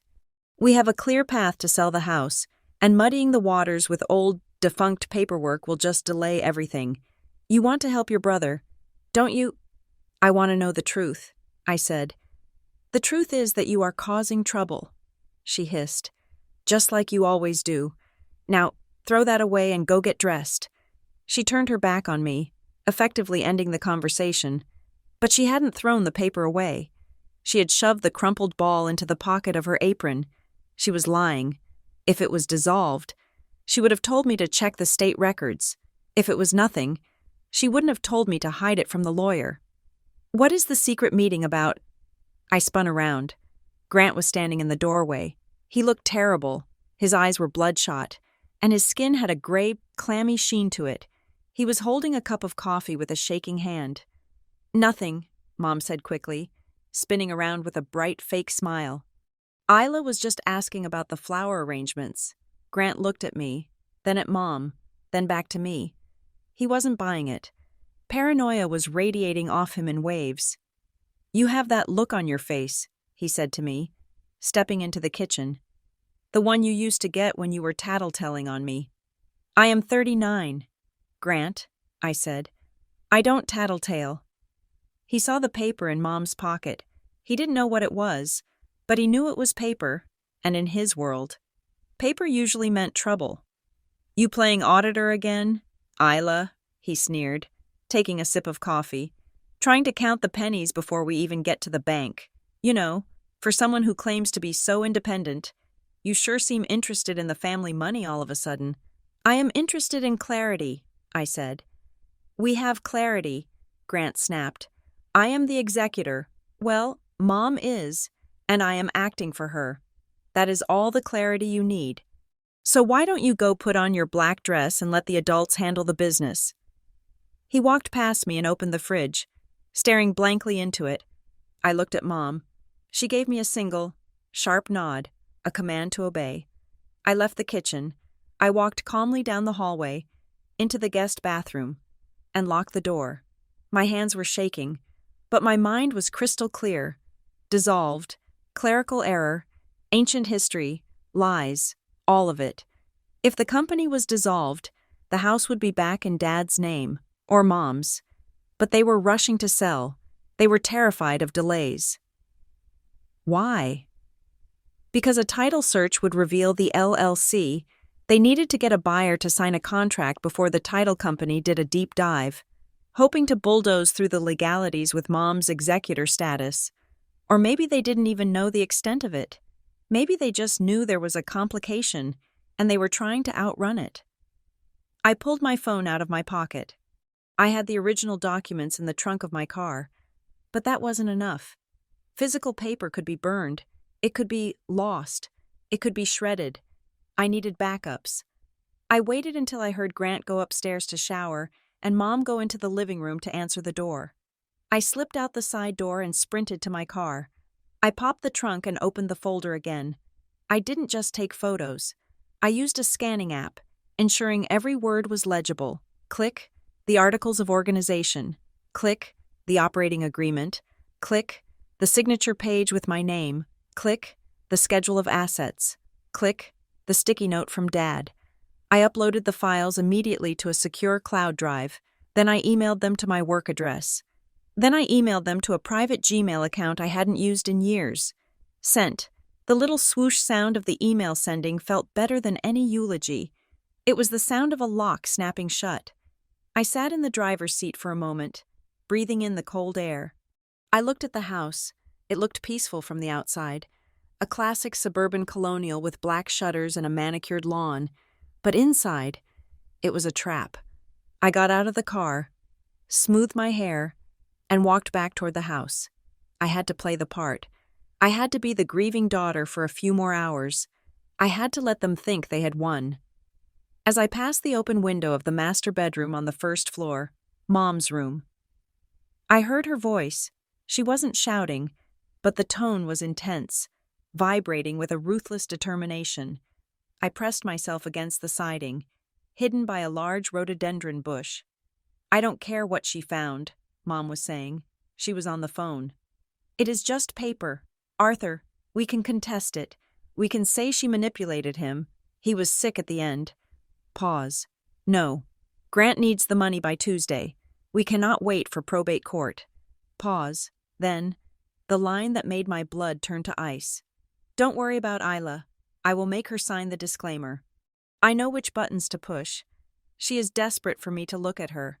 I will promise her whatever she wants, a family heirloom, a place at the table, whatever. I will make her sign. She has no choice. She never does." I stood there, the cold brick of the house pressing into my back. She is desperate for me to look at her. It was the truest and most cruel thing she had ever said. She knew my weakness was my love for her, my desire to be accepted, and she was planning to use that love as a weapon to strip me of the one thing Dad had left to protect me. I pulled away from the wall. I walked to the front door. I wasn't crying. I was done crying. She has no choice. Mom had said, she was wrong. I had a choice. Dad had given me a choice 15 years ago, and today, I was going to start making it. The air in the funeral home room felt sucked dry of oxygen the moment Grant finished his performance. He stepped down from the podium, his face flushed with the exertion of his own lies, and for a heartbeat, I thought the floor might open up and swallow the entire charade. It did not. Instead, my mother stood up. She did not walk to the podium with the hesitancy of a grieving widow. She moved with the fluid, terrifying grace of a woman who had rehearsed this moment in front of her vanity mirror. She took the microphone, her small hands clutching the stand, and looked out at the sea of faces, neighbors, cousins, my father's old drinking buddies. Then, she looked at me. It was a soft look, a maternal look, the kind of look a predator gives prey before the final strike. "Grant is right," she said, her voice trembling just enough to register as heartbreak. "We have to be practical. We have to be strong." She paused, letting a single, dry sob escape her throat. The room leaned in. "And I want to thank my daughter, Isla," she continued. "Isla has been so sensible. She has her life in the city. She has been independent for so long, building her career, traveling, living her own life away from us. She understands that a house like this is too much for me, and that Grant, my son, is the one who needs to be here to settle the family affairs." The subtext hit me like a physical slap. Isla doesn't need us. Isla left us. Isla is rich and cold and doesn't care about this house. Grant is the one who stayed. It was a masterclass in character assassination disguised as praise. She had just publicly absolved me of any claim to my heritage, while simultaneously painting me as the distant, wealthy outsider who had no emotional stake in the family home. A murmur rippled through the room. I could hear the whispers as clearly as if they were shouted. "She is right," my great-aunt Martha whispered loudly to the woman beside her. "The girl is gone. She has her own money. It is the son who has to look after the mother. The son is the pillar." "Grant needs the help," another voice muttered. "Isla is fine. She probably doesn't even want the old place. A daughter who marries belongs to strangers." I could almost hear the sentiment. Even if they phrased it in American suburban platitudes, a daughter leaves, a son remains. I stood there, my hands clenched into fists at my sides, feeling the weight of 40 pairs of eyes pressing down on me. They weren't looking at me with sympathy. They were looking at me with judgment. They saw a woman in a sharp blazer who hadn't visited enough, who didn't cry enough, and who was now apparently signing away her father's legacy because she was too independent to care. I wanted to scream. I wanted to pull the file from my bag, the file that proved I was the pillar, I was the owner, I was the one Dad trusted. But I caught my mother's eye again. She was challenging me. "Go ahead," her eyes said. "Make a scene. Scream at your father's funeral. Prove everyone right about you being the unstable, ungrateful daughter." I swallowed the scream. It tasted like bile. I nodded, stiffly. Once, it was the only way to survive the moment without disintegrating.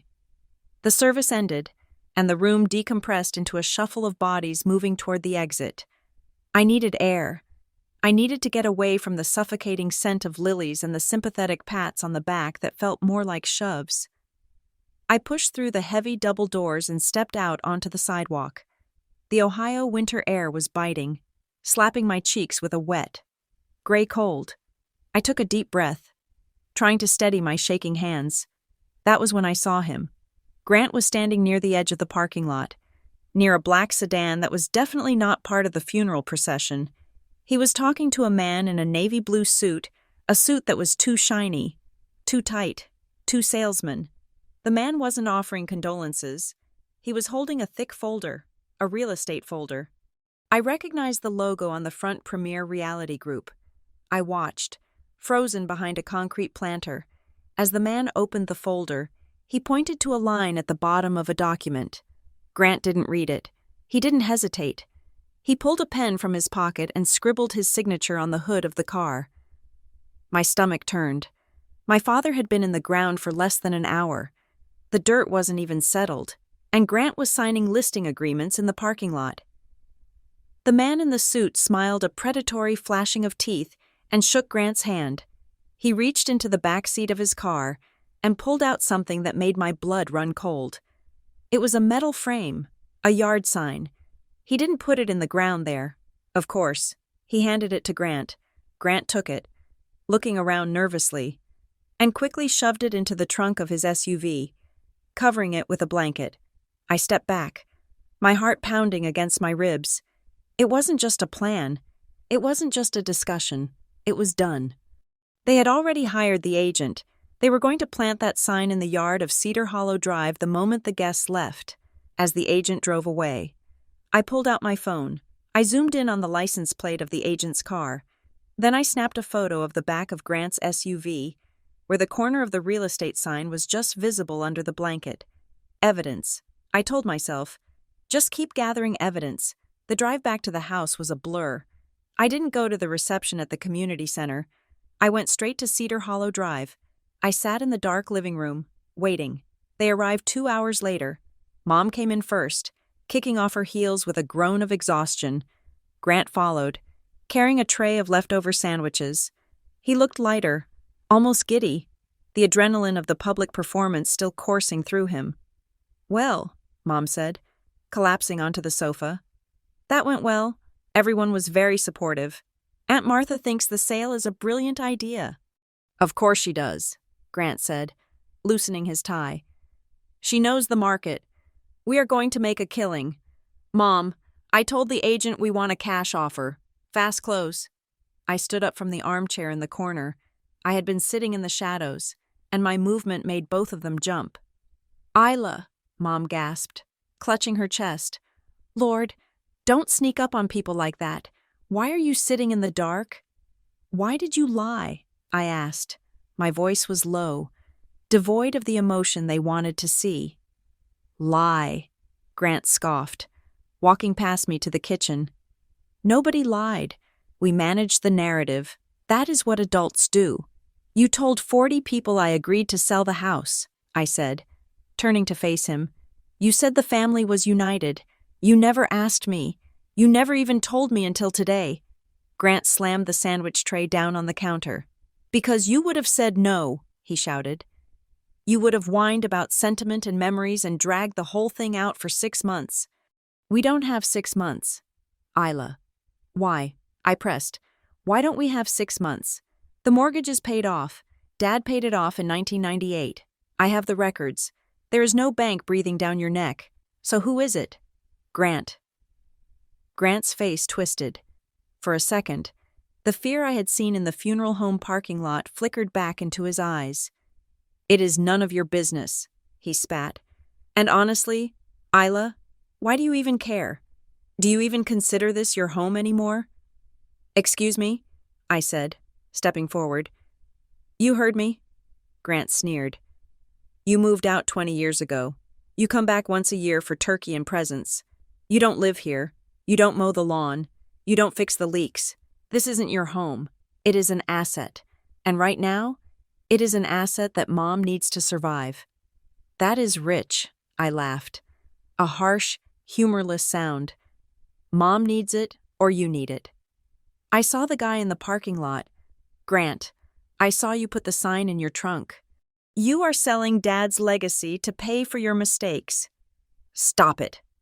My mother's voice cracked through the room like a whip. She stood up, her face pale with rage. "How dare you?" she whispered. She walked over to me, getting right in my face. "How dare you stand there and lecture your brother about mistakes? Mom, he is gambling away the house." "You were not here," she screamed. The silence that followed was deafening. "You were not here," she repeated, her voice dropping to a venomous hiss. "When your father collapsed in the kitchen, where were you? You were in your little apartment, with your spreadsheets and your career. Grant was here. Grant held him while the ambulance came. Grant rode with me. You drove in 3 hours later." I felt the blood drain from my face. It was a low blow. It was the lowest blow. She was using my geographic distance, a distance she had encouraged by making me feel unwelcome as proof of my lack of love. "That doesn't give you the right to sell the house without my consent," I said, my voice shaking. "I don't need your consent," Mom said coldly. "I am his wife. I am the executor, and I am telling you, as your mother, that we are selling. If you try to stop us, if you try to make a scene, or drag this into court. I will tell everyone. I will tell the whole family that you abandoned us when your father was dying and then came back just to fight for money. Is that what you want? Do you want to be the daughter who sued her grieving mother?" I looked at her. I looked at the woman who had given birth to me, the woman whose approval I had spent 3 decades chasing, and I realized, with a clarity that was both liberating and heartbreaking, that she did not love me. She loved the idea of a family. She loved her son. But she did not love me. I looked at Grant. He was leaning against the counter, smirking. He thought he had won. He thought Mom's emotional nuke had incinerated my resistance. "We need the cash by Tuesday," Grant said, his voice dropping the pretense. "The agent has an investor lined up. Quick inspection tomorrow. Contract on Monday. Funds wired by Wednesday. If you mess this up, Isla, things are going to get bad. For all of us." Tuesday. Today was Friday. They had 4 days. They were terrified. They were desperate. And they were sloppy. I took a deep breath. I let my shoulders slump. I let the fight drain out of my face. "Fine," I whispered. Grant blinked. "What?" "Fine," I said louder. "You are right. I wasn't here. I don't live here. If you need the money that bad, fine." Mom let out a long exhale, her posture relaxing. "See," she said, reaching out to touch my arm. I flinched away, but she ignored it. "I knew you would be reasonable. It is for the best. Isla, truly." "I am going to bed," I said. "I am tired." "We will need you to sign that waiver tomorrow," Grant called after me. "First thing." "Sure," I said without turning around. "First thing." I walked up the stairs, my legs feeling like lead. I went into the guest room and closed the door. I locked it. I didn't throw myself on the bed. I didn't cry. I went to my bag and pulled out the file folder I had retrieved from the car trunk earlier. I laid it on the bedspread. Juniper Ridge Holdings, LLC, sole member, Isla Marie James. They wanted to play dirty. They wanted to use guilt and public humiliation and emotional blackmail. They wanted to erase me from this family. Grant needed the money by Tuesday. I checked the date on my watch. I had 3 days to prepare the trap.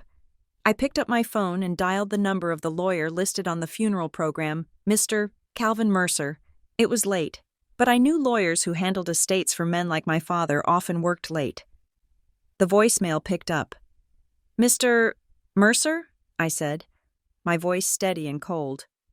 "This is Isla James, daughter of Robert James. I believe you are holding a letter for me, and I believe we need to talk about the property on Cedar Hollow Drive before my brother sells a house he does not own." I hung up. Downstairs. I could hear Grant and Mom opening a bottle of wine. I could hear them laughing. It was the sound of people who thought they had gotten away with murder.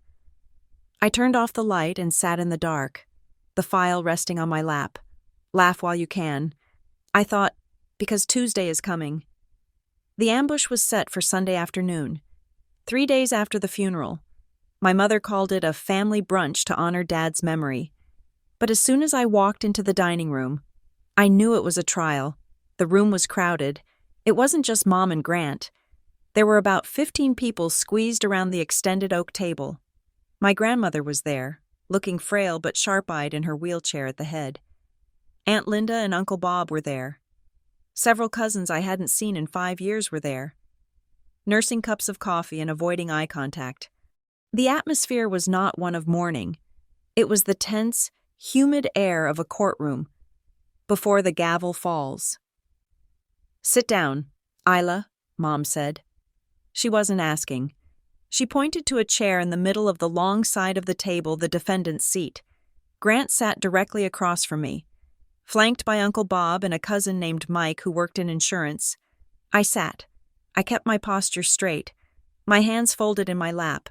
I was wearing a simple gray sweater and jeans, a stark contrast to Grant, who was in a suit again, looking every inch the aggrieved executor. The table was laden with bagels, fruit, and quiche, but no one was eating. In the center of the table, clearing a space among the platters, sat a single, crisp document. "We are all here," Mom began. Standing up, she placed a hand on Grant's shoulder. Because we need to move forward. Losing Robert has been devastating. But life, unfortunately, comes with bills. She looked around the room, gathering sympathy like a collection plate. Grant and I have looked at the finances, she continued. And the reality is hard. The house is too big. The upkeep is too much. To ensure I can live comfortably for the rest of my years, and to help Grant get back on his feet after sacrificing so much to care for his father. We have decided to sell the property. Murmurs of agreement rippled through the room. Sensible, Uncle Bob grunted. Market is good right now. Marjorie shouldn't have to worry about the roof leaking, Aunt Linda added. Nodding vigorously, Mom smiled. A sad, brave little smile. Exactly. We have a cash offer on the table. It is a blessing, really, but to close the deal quickly, and to avoid months of probate court that would drain the estate's value, we need to present a united front. Grant reached out and slid the document across the table toward me. It moved smoothly over the polished wood, stopping inches from my hand. This is a standard disclaimer of interest, Grant said. His voice was calm, but his leg was bouncing under the table, shaking the silverware. I glanced at his wrist. He had checked his watch 3 times in the last 2 minutes. It just says that you, Isla James, waive any potential claim to the real estate assets of the deceased, Grant explained, as if he were talking to a slow child. Since Dad died without a will, I raised an eyebrow. Without a will. We couldn't find one. Mom interjected quickly. So, technically, the state divides things, but we all know Dad wanted me to have the house, and he wanted Grant to help me manage it. This paper just formalizes that. It clears the title so the buyer can wire the funds next week. I looked at the paper. It was short, brutal. Isla James, hereby irrevocably disclaim if I have no rights to the house, I said, looking Grant in the eye. And if Dad wanted you to have it, why do you need my signature? The room went quiet. The air conditioning hummed. Grant's smile faltered. It is a formality. Isla, the title company just wants to be sure no one pops up later causing trouble. We want to be done with this. We want to mourn in peace. Mourn in peace, I repeated, by selling the house 3 days after the funeral. We are doing this for Mom, Grant snapped, his facade cracking. Why do you have to be so difficult? Why do you have to make everything about you? I am not making it about me, I said. I am asking a question. If the house belongs to Mom, she can sell it. Why do you need me to sign away a right you say I don't have? Because we want to do it fast, Grant shouted. He slammed his hand on the table. A coffee cup rattled. The offer expires Tuesday. If we don't have a clean title by then, the buyer walks. Do you want that? Do you want Mom to lose this money because you wanted to play lawyer? Grant, calm down, Uncle Bob said, putting a hand on his arm. He looked at me, his expression stern. Isla, look. Your brother is under a lot of stress. We all know you have your own life. You have a good job. You don't need this money. Your mother does. Don't be the one to hold things up. It looks greedy. Greedy? The word hung in the air. Mom stepped in then. She walked around the table and stood behind me. She put her hands on my shoulders. Her grip was tight, bordering on painful. Isla, she said softly, for the audience, I know you feel left out. I know you think we favored Grant, but this isn't about the past. This is about survival. If you don't sign this, the sale falls through. And if the sale falls through, she lowered her voice so only I could hear the edge in it. I will have to tell everyone about how you refused to help. I will have to tell them that when I needed you most, you turned your back on your family for a slice of an inheritance you didn't earn. I looked around the table. My aunts, my uncles, my cousins. They were all looking at me with a mixture of pity and disapproval. They didn't know about the gambling. They didn't know about the loan shark. They didn't know about the Juniper Ridge LLC. They just saw a daughter refusing to help her widowed mother. If I refused now, right here, I would be the villain. I would be ostracized. I reached out and picked up the pen lying on top of the document. It was a cheap plastic pen, not one of Dad's nice ones. Grant stopped bouncing his leg. He leaned forward, his eyes hungry. I lowered the pen to the paper. I hovered the tip over the signature line. I thought about the filing cabinet in the basement. I thought about the sticky note. For when they try to take it from you, they were trying to take it, not just the house. They were trying to take my dignity. They were trying to bully me into erasing myself. I looked at the ink tip. Then I looked at Grant. He was sweating. He wasn't grieving. He was terrified. If I signed this, he would get the money. He would pay off the shark. And then what? 6 months later, he would be back in debt. He would drain Mom's accounts. He would destroy everything Dad built, and he would do it with my permission. I wasn't protecting the house for me. I was protecting it from him. I put the pen down. I can't, I said. Grant looked like he had been shot. What? I can't sign this today, I said, my voice steady. I need to review it. I need to understand the tax implications for myself, and I need to think about it. Think about it, Grant screamed. He stood up, knocking his chair over. There is nothing to think about. You sign it. We sell. Mom gets the money. What is there to think about? Grant, Grandma's voice cut through the noise, sharp and surprising. Sit down. Grant froze, then slowly righted his chair, his face purple with rage. Isla, Mom said, her hands leaving my shoulders. Her voice was ice. We don't have time for you to think. The buyer needs an answer. Then tell the buyer to wait, I said, standing up. If it is a legitimate offer, they will wait 24 hours. You have until tomorrow morning, Grant hissed. If that paper isn't signed by 9 in the morning, Isla, I swear to God. You swear what? I challenged. You will tell on me. Go ahead. Tell them I wanted to read a legal document before signing it. I think most people would call that prudent. I grabbed my purse. I didn't look at my relatives. I didn't want to see the judgment. I walked to the door. Isla, Mom called out. If you walk out that door without signing, don't bother coming back for Christmas. Don't bother coming back at all. I paused, my hand on the doorknob. It was the threat she had always held over me, the threat of exile. I will let you know my decision tomorrow, I said, and I walked out. I drove straight back to my studio apartment in the city. My hands were shaking so hard, I had to grip the steering wheel until my fingers cramped. I felt sick. I felt guilty. The conditioning of 39 years was screaming at me that I was a bad daughter, that I was selfish, that I should just give them what they wanted to make the shouting stop. But then I remembered the basement. I walked into my apartment. It was dark and quiet.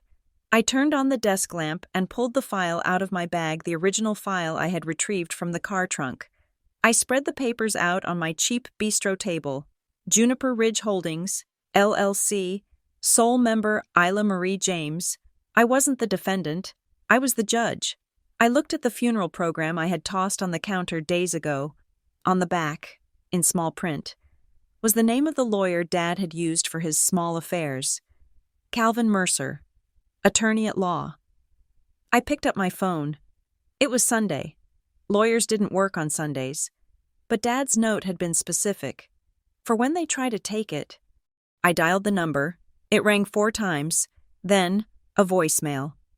You have reached the office of Calvin Mercer. Please leave a message. Mr. Mercer, I said. My name is Isla James, Robert James's daughter. I'm holding a folder labeled Juniper Ridge Holdings. My brother is trying to sell the house on Cedar Hollow Drive on Tuesday. I need to see you. Immediately. I hung up. 5 minutes later, my phone rang. The ID said, Calvin Mercer. Miss James, a gravelly voice said. It sounded old, tired, but sharp. I was wondering when you would find that key. Can you be at my office tomorrow at 8? I will be there, I said. Bring the file, he said, and bring your brother's listing agreement if you have it. I have a photo of the sign in his trunk, I said. Good, Mercer said. That will do. Get some sleep. Miss James, you are going to need it. The war starts tomorrow. I hung up the phone. I looked at the papers spread out under the light. For the first time since Dad died, I didn't feel like a victim. I felt like his daughter. Monday morning broke over Columbus with a sky the color of a bruised peach. It was 8 o'clock when I stood in front of the building listed on Calvin Mercer's business card. It was not one of the glass and steel monoliths downtown where the corporate sharks swam. It was a 3-story brick structure in German Village, with ivy crawling up the facade and a heavy oak door that looked like it had been guarding secrets since the 1920s. I buzzed the intercom. The lock buzzed back with a startling, angry sound. The office of Calvin Mercer was on the 2nd floor. The waiting room smelled of old paper, lemon oil, and the ghost of cigar smoke from a bygone era. The carpet was a thick Persian runner that muffled my footsteps, and the walls were lined with law books that looked like they hadn't been opened since the Reagan administration. A secretary with reading glasses on a chain around her neck looked up. "Miss James?" she asked. She didn't ask for my name. She knew. "Mr. Mercer is expecting you. Go right in." I walked into the inner office. Calvin Mercer was standing by the window, looking out at the street. He was a small man, perhaps in his 70s, wearing a tweed suit that seemed a size too large for his shrinking frame. But when he turned around, his eyes were sharp, blue, and utterly alert. "I was wondering when you would call," he said. He didn't say hello. He didn't offer condolences. He just looked at me with a mixture of appraisal and relief. "You knew?" I asked, gripping the handle of my bag where the file rested. "Your father gave me specific instructions," Mercer said, walking over to his massive mahogany desk and motioning for me to sit. He said, "Calvin, if I die, do not call Isla. Do not send her a letter. Wait until she calls you." I asked him why on earth I should play games with his estate. He said, "Because if she doesn't find the key herself, she isn't ready for the fight." I sat down, the leather chair groaning under me. He knew there would be a fight. He counted on it, Mercer said. He reached into his desk drawer and pulled out a file that matched the one in my bag perfectly. Robert was a quiet man, Isla, but he wasn't blind. He watched, he listened, and he planned. I pulled my file out and laid it on the desk. "I found this in the basement. Juniper Ridge Holdings," Mercer nodded. "Established October 14th, 2010. "The house," I said. "It is the only asset." "Correct." "So," I took a deep breath, trying to steady my voice. "My mother thinks she is selling the house tomorrow. My brother has a buyer lined up. They are pressuring me to sign a disclaimer of interest. If I don't sign, they threaten to cut me off." Mercer let out a dry, hacking laugh. He leaned back in his chair, tenting his fingers. "They can threaten all they want, Miss James, but they cannot sell what they do not own." "But Mom is the executor," I said. "Since there is no will." "There is no will for the house because the house is not part of Robert James's personal estate," Mercer interrupted, his voice sharpening. "This is where people get confused. The house is corporate property. It belongs to Juniper Ridge Holdings, LLC. He opened the file and turned the document around so I could face it. He tapped the operating agreement with a manicured fingernail. "And according to this agreement, upon the death of the initial manager, your father control transfers immediately and automatically to the sole member." He looked me in the eye. "You are the sole member, Isla. You have been since 2010. You don't inherit the house. You own the company that owns the house. You have owned it for 15 years. Your mother has been living in your corporate asset as a tenant at will." The room spun slightly. I had suspected it. I had read the words. But hearing a lawyer say it out loud made it real. The power dynamic that had defined my entire life, Mom as the owner, me as the guest, was a lie. "But why?" I asked. "Why did he do it this way? Why didn't he just tell me?" Mercer sighed. He took off his glasses and rubbed the bridge of his nose. "Because of your brother," I stiffened. "Grant." "In 2010, Mercer said, putting his glasses back on. "Grant was 26. He had just dropped out of that third college program. Your father found out Grant had taken a second mortgage out on a car he didn't own. He also found credit card statements, online poker, sports betting. It was small then, but your father recognized the pattern. Mercer leaned forward. Robert came to me in a panic. He said, "Calvin, Marjorie will never stop him. She will give him everything. If I die first, she will liquidate the house to pay his debts, and she will end up on the street." He wanted to protect your mother, Isla, but he knew the only way to protect her was to take the checkbook out of her hands. "So he gave it to me," I whispered. "He bet on you," Mercer corrected. "He told me, Isla is the only one who can say no. He knew you were tough. He knew you were independent. He set up this LLC so that the moment he was gone, you would be the firewall between Grant's addiction and your mother's survival." I felt tears pricking my eyes. All those years, when I thought Dad was ignoring me. When I thought he was complicit in Mom's favoritism, he had been quietly building a fortress and handing me the keys. He hadn't defended me at the dinner table because he was defending me in the courthouse. "Is it airtight?" I asked. "Mom said it was dissolved. She said it was a clerical error," Mercer scoffed. He opened another folder, revealing a stack of receipts. "Your father came here every January to pay the filing fee in cash. He had me notarize the minutes of the annual meeting, a meeting of one every single year. We have 15 years of continuous, unbroken corporate history. We have tax returns filed for the LLC. We have the deed transfer recorded with the county in 2010. Miss James, this is the cleanest paper trail I have seen in 40 years of practice. The Supreme Court couldn't break this LLC." He pushed a piece of paper toward me. It was a printout from the Ohio Secretary of State's website, dated this morning.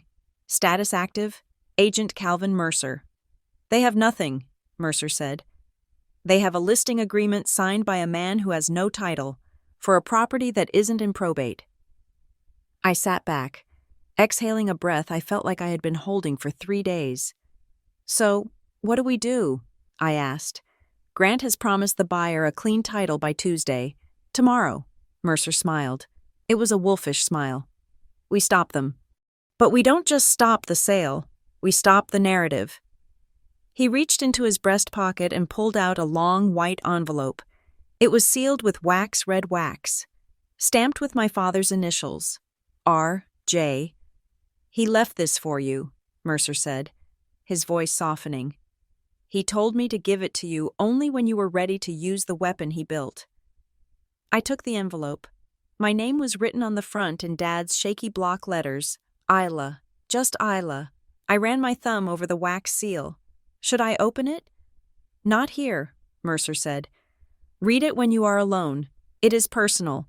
What we need to discuss now is the strategy." He clasped his hands on the desk. "Your mother and brother are operating on the assumption that you are isolated, that you are weak, that you will fold under social pressure. They have gathered the family to witness your submission, haven't they?" "Yes," I said. "They had a whole tribunal at brunch yesterday." "Good," Mercer said. "We are going to invite them back." I want you to call your mother," Mercer instructed. "Tell her you are ready to resolve the issue of the house. Tell her you want a formal reading of the estate documents. Tell her to invite everyone, the aunts, the uncles, the cousins who were at that brunch. Tell her that if she wants your signature, she needs to do it properly, in front of a lawyer." "She will think I am surrendering," I said. "Exactly," Mercer nodded. "She will think you are bringing a lawyer to review the disclaimer before you sign it. She will invite the audience because she wants to publicly shame you one last time. She wants them to see you bend the knee. And instead, Mercer said, tapping the LLC file, "we are going to read the operating agreement of Juniper Ridge Holdings. We are going to reveal the true ownership of the house in front of the very audience she assembled to pressure you. We are going to let the truth appear exactly where the lie was constructed." It was brutal. It was theatrical. It was exactly the kind of public reckoning my mother terrified of. "Can we do it tomorrow?" I asked, "before the buyer's deadline?" "I will clear my schedule," Mercer said. 10 o'clock at your mother's house." "Make it 10, I agreed. Grant thinks the money is being wired on Wednesday. He will be desperate enough to agree to anything that looks like progress.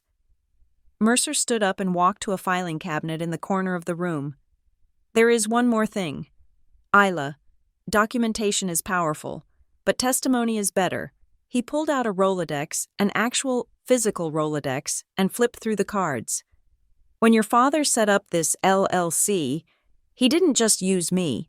He used his accountant to value the initial assets. She was there when he signed the papers. She remembers the conversation vividly because Robert was crying. He told her he was breaking his own heart to save his home. Mercer pulled a card out. Ruth Harlan, he said. She retired 5 years ago, but she still lives in Upper Arlington. I called her this morning. She said she remembers you. She remembers your father showing her a picture of you graduating from college. Ruth, I repeated. I remembered the name. Dad used to mention dropping off his tax box at Ruth's house.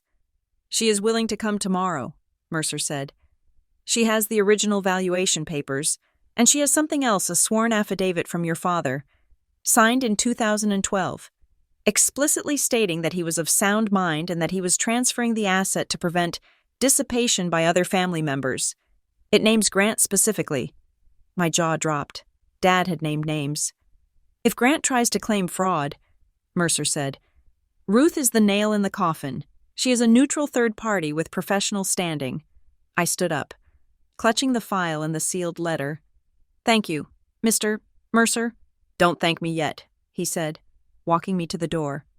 Tomorrow is going to be ugly. When you strip the illusion away from a family like yours, they don't just get angry, they get dangerous. Your brother is cornered, and a cornered animal bites. I know, I said. I saw the fear in his eyes. He owes money to bad people. Then let's make sure the house isn't the payment, Mercer said. Go home, Isla. Read your letter, call your mother, and wear a suit. Tomorrow, you are not the daughter. You are the sole member. I walked out of the office and down the stairs, the heavy oak door closing behind me with a solid, reassuring thud. The sun had broken through the gray clouds, casting a pale winter light over the brick streets. I walked to my car, the letter burning a hole in my bag. I had the law. I had the paper trail. I had the witness. Now, all I had to do was walk back into the lion's den and tell them that the cage they thought they were building for me was actually built for them. I sat in my car and dialed my mother's number. Isla, she answered on the first ring. Her voice was sharp, anxious. It is 9:30. Have you signed it? I have made a decision. Mom, I said, my voice calm. But I want to do it right. I want Mr. Mercer to come over tomorrow morning, 10 o'clock, and I want everyone there, Aunt Martha, Uncle Bob, everyone who was at the brunch. Why? She asked suspiciously. Why do we need an audience? Because, I said. I want everyone to be clear on exactly what is happening with Dad's legacy. I want no secrets. There was a pause. I could hear her calculating. She thought I was capitulating.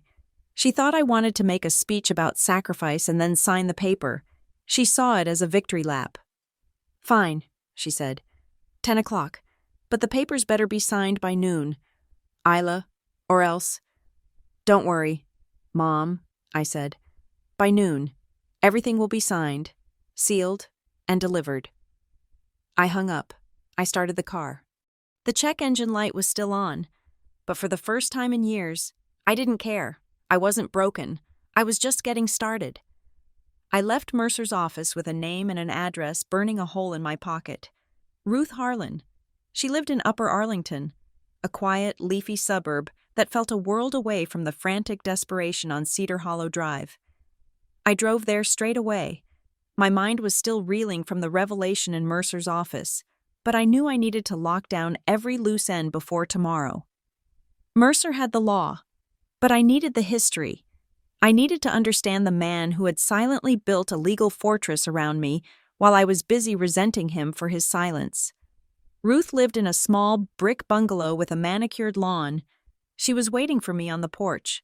A woman in her 70s with sharp, bird-like eyes and a posture that suggested she had spent a lifetime correcting other people's math errors. Isla, she said as I walked up the driveway. She didn't smile, but her expression was not unkind. It was assessing. You look like him, around the eyes. You knew my father well, I asked. I did his taxes for 30 years, she said, opening the door and ushering me into a living room that smelled of lavender and old books. You learn a lot about a man by looking at his deductions. Robert was honest, painfully honest. He would call me if he found a $10 receipt he had forgotten to declare. She sat me down at a small round table and poured tea from a ceramic pot. Then, she placed a hand on my arm. Her grip was surprisingly strong. He talked about you, you know, she said softly. I looked down at my tea. He didn't talk to me. We barely spoke for the last 10 years. He knew that, Ruth said. He told me, Ruth, she thinks I am weak. She thinks I let Marjorie walk all over me. And I would ask him why he didn't just tell you the truth. Why he didn't tell you that he was the one paying your tuition shortfalls in secret, channeling it through the university so you thought it was a grant. My head snapped up. What? The sophomore year grant, Ruth said, nodding. The Alumni Hardship Fund. That was Robert. He cashed out his life insurance dividends. He didn't want you to know because he knew you were too proud to take his money if you thought it came from the family pot. I felt a lump form in my throat. Hard and painful, I had spent that entire year thinking I had lucked into a generic scholarship. I had never thanked him. He wasn't a man of words. Isla, Ruth continued. He didn't know how to say, I love you, or I am proud of you. The words got stuck in his throat, so he signed his name instead. Every document in that LLC, every filing fee he paid that was him saying he loved you, he signed his affection. She stood up and walked to a sideboard, pulling out a thick ledger. But there is something else you need to know, she said, her voice turning hard, about why he created the company in 2010. It wasn't just general worry about Grant's gambling, it was specific. She opened the ledger to a page marked with a red tab. In late 2009, your brother tried to take a second mortgage out on the house. Ruth said, he forged your father's signature on the application. The bank caught it because the notary was a friend of Robert's.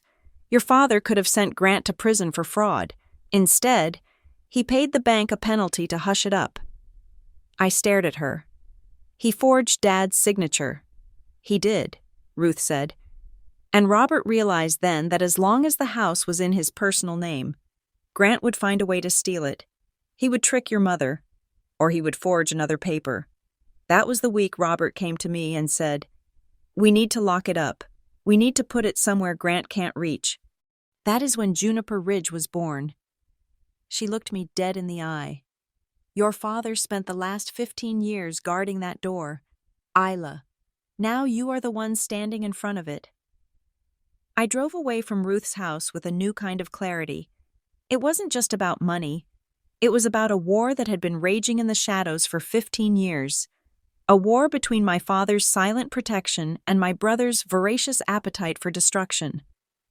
My phone rang as I merged onto the highway. It was Grant. I let it ring 3 times before answering. I put it on speaker, my hands gripping the wheel. Hello, Grant? Hey, little sister, he said. His voice was bright, manic, dripping with a condescending cheerfulness that made my skin crawl. Just checking in. You got the time for tomorrow, right? 10 o'clock. Mom is making coffee cake.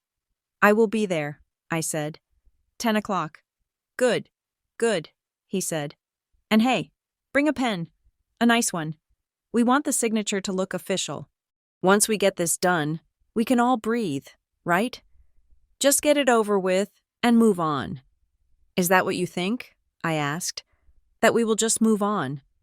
Of course, he laughed. A nervous, tittering sound. We are family, Isla. Families fight. They make up. Once the house is sold and the money is in the bank, everyone will relax, Mom will be happy, I will be settled, and you can go back to your city life with a clear conscience. He really believed it. He believed that he could bully me into submission, strip the family of its biggest asset, and then pat me on the head and send me on my way. He had no idea that he was walking into an execution. "I will see you tomorrow, Grant," I said. "Make sure everyone is there." "Oh, they will be," he promised. "Aunt Martha wouldn't miss it. She wants to see you do the right thing." I hung up. 10 minutes later, the phone rang again. This time, it was Mom. Her voice was different. It wasn't the commanding matriarch I had heard at the funeral. It was thin, frayed, teetering on the edge of panic.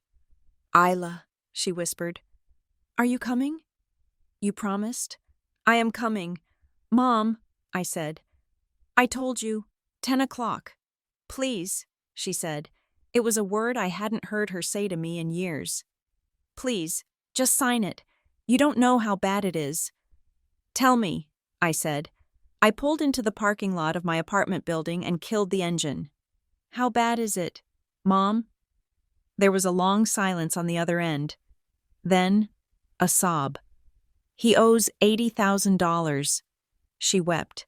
"He borrowed it from people who don't use banks. They came to the house. Isla, the man in the parking lot, he said if we don't have the money by Wednesday, they are going to hurt him. They said they would break his legs." 80,000, I repeated. The number hung in the air like a storm cloud. "I gave him everything I had," Mom cried. "I drained the savings account.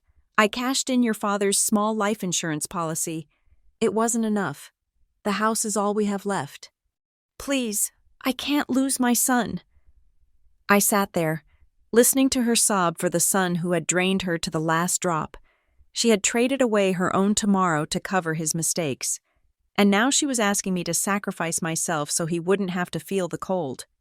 "I understand, Mom," I said softly. "I understand exactly what's happening." "So you'll sign?" she begged. "You'll save him?" "I'll do what has to be done," I said. "I'll see you at 10. I climbed the stairs to my apartment, the weight of the day riding heavy on my shoulders. I locked the door, switched on the lone desk lamp, and drew the sealed envelope from my bag. The wax seal was cool beneath my thumb. R.J. I opened it. Inside was a letter on lined yellow paper, the kind Dad used for supply lists. The handwriting wavered, the letters leaning, shaped by a hand that was steadily losing its strength. "My dearest Isla, if you are reading this, then I am gone, and the wolves are at the door. I am sorry. I know those are words you wanted to hear from me for a long time, and I am sorry I was too much of a coward to say them to your face. I let your mother push you away. I let you feel like a stranger in your own house. I told myself I was keeping the peace, but I know now I was just keeping my head down. But I watched you. I watched you leave. I watched you work 2 jobs. I watched you build a life without asking for a penny, and I was so proud of you. Isla, that it hurt. I knew a long time ago that Grant was broken. I don't know why. Maybe we gave him too much. Maybe he just has a hole in him that can't be filled. But I knew that if I left the house to your mother, Grant would take it. He would take it, lose it, and leave your mother with nothing. So I gave it to the only person strong enough to hold the line. I gave it to you. I know they will hate you for it.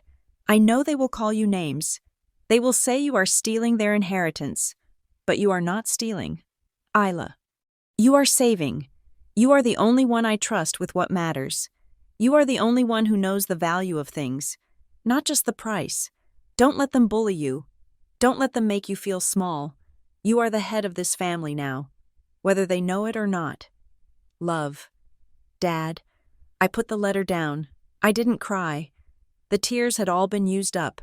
Instead, I felt a steel rod straighten in my spine. He had trusted me. When the whole world told me I was the extra, the spare, the afterthought, my father had secretly appointed me the guardian. I stood up. It was 7 in the evening. I had 15 hours until the meeting. I went into crisis management mode. I cleared my bistro table and turned it into a war room. I printed 3 copies of the operating agreement. I printed the affidavit from Ruth Harlan. I printed the timeline of the LLC filings. I printed the photo of Grant's forged signature that Ruth had emailed me. I printed the picture of the yard sign in Grant's trunk. I organized them into dossiers, one for Mom, one for Grant, one for Mercer, and one for me. I was stapling the final packet when my phone buzzed with an email notification. It was from Mercer. Subject urgent. Attempted access Isla. My contact at the real estate agency just tipped me off. Your brother is trying to schedule a pre-listing walkthrough for the investor tomorrow morning at 9 o'clock. Before our meeting, I have already sent a cease and desist to the broker attached to the deed record. The walkthrough is canceled, but be aware he is trying to move the timeline up. See you at 10. I stared at the screen. Grant was trying to sell the house out from under me an hour before I arrived. He was going to let strangers walk through my father's home, appraising the walls, counting the bedrooms, treating it like a carcass to be butchered. I checked the time. It was late, but I called the funeral home's after-hours line. I needed one more detail. I needed the exact time the family viewing had ended, to correlate with the timestamp on the photo of the real estate agent in the parking lot. I wrote it all down. I didn't sleep well, but I didn't need sleep. I needed dawn. At 8 in the morning, I showered and dressed. I didn't wear the soft, muted colors I usually wore to family gatherings to blend in. I put on my charcoal gray suit, the one I wore to negotiate contracts with shipping magnates. I put on heels that clicked sharply against the floor. I pulled my hair back into a tight, severe bun. I looked in the mirror. I didn't look like the little sister. I didn't look like the daughter. I looked like the soul member. I grabbed the thick folder of documents and drove to Cedar Hollow Drive. The street was quiet. The winter sun was bright and unforgiving. I pulled into the driveway. Grant's SUV was there, parked crookedly. Next to it were 3 other cars: Aunt Martha's Buick, Uncle Bob's truck, and a sedan I didn't recognize. The audience was assembled. I walked up the front path. I could see them through the bay window. They were sitting in the living room, a circle of judgment waiting for the accused. I opened the front door. The conversation stopped instantly. Grant was standing by the fireplace, holding a cup of coffee. He looked up, and a wide, predatory grin spread across his face. He winked at me. "Right on time," he said, checking his watch. "And look at you, all dressed up for a signature." Mom was sitting on the sofa, wringing her hands. She looked at me with pleading, watery eyes. "Isla," she said, "come in. Sit down. There is coffee." "I don't need coffee," I said, my voice projecting clearly to the back of the room. "Well, let's get to it then." Uncle Bob grunted from the armchair. "We all have places to be." "Actually," I said, stepping aside to hold the door open, "we are waiting for one more person." A black town car pulled up to the curb. Calvin Mercer stepped out. He was carrying a leather briefcase that looked heavy enough to contain bricks. He walked up the path, his face impassive, his eyes scanning the room as he entered.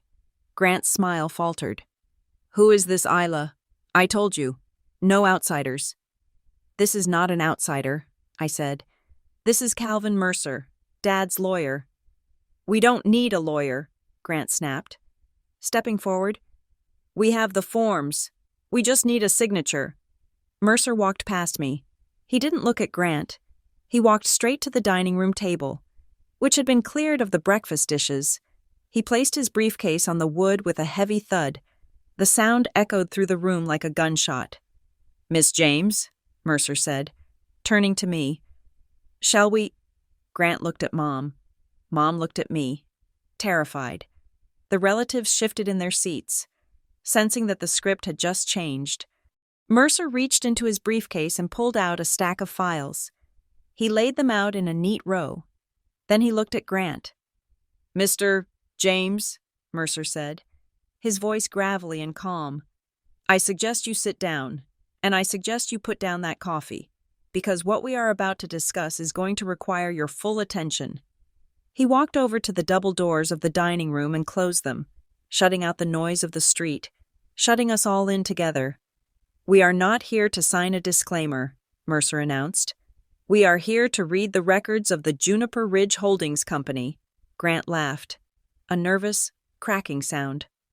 "The what? That is nothing. That is some old paperwork."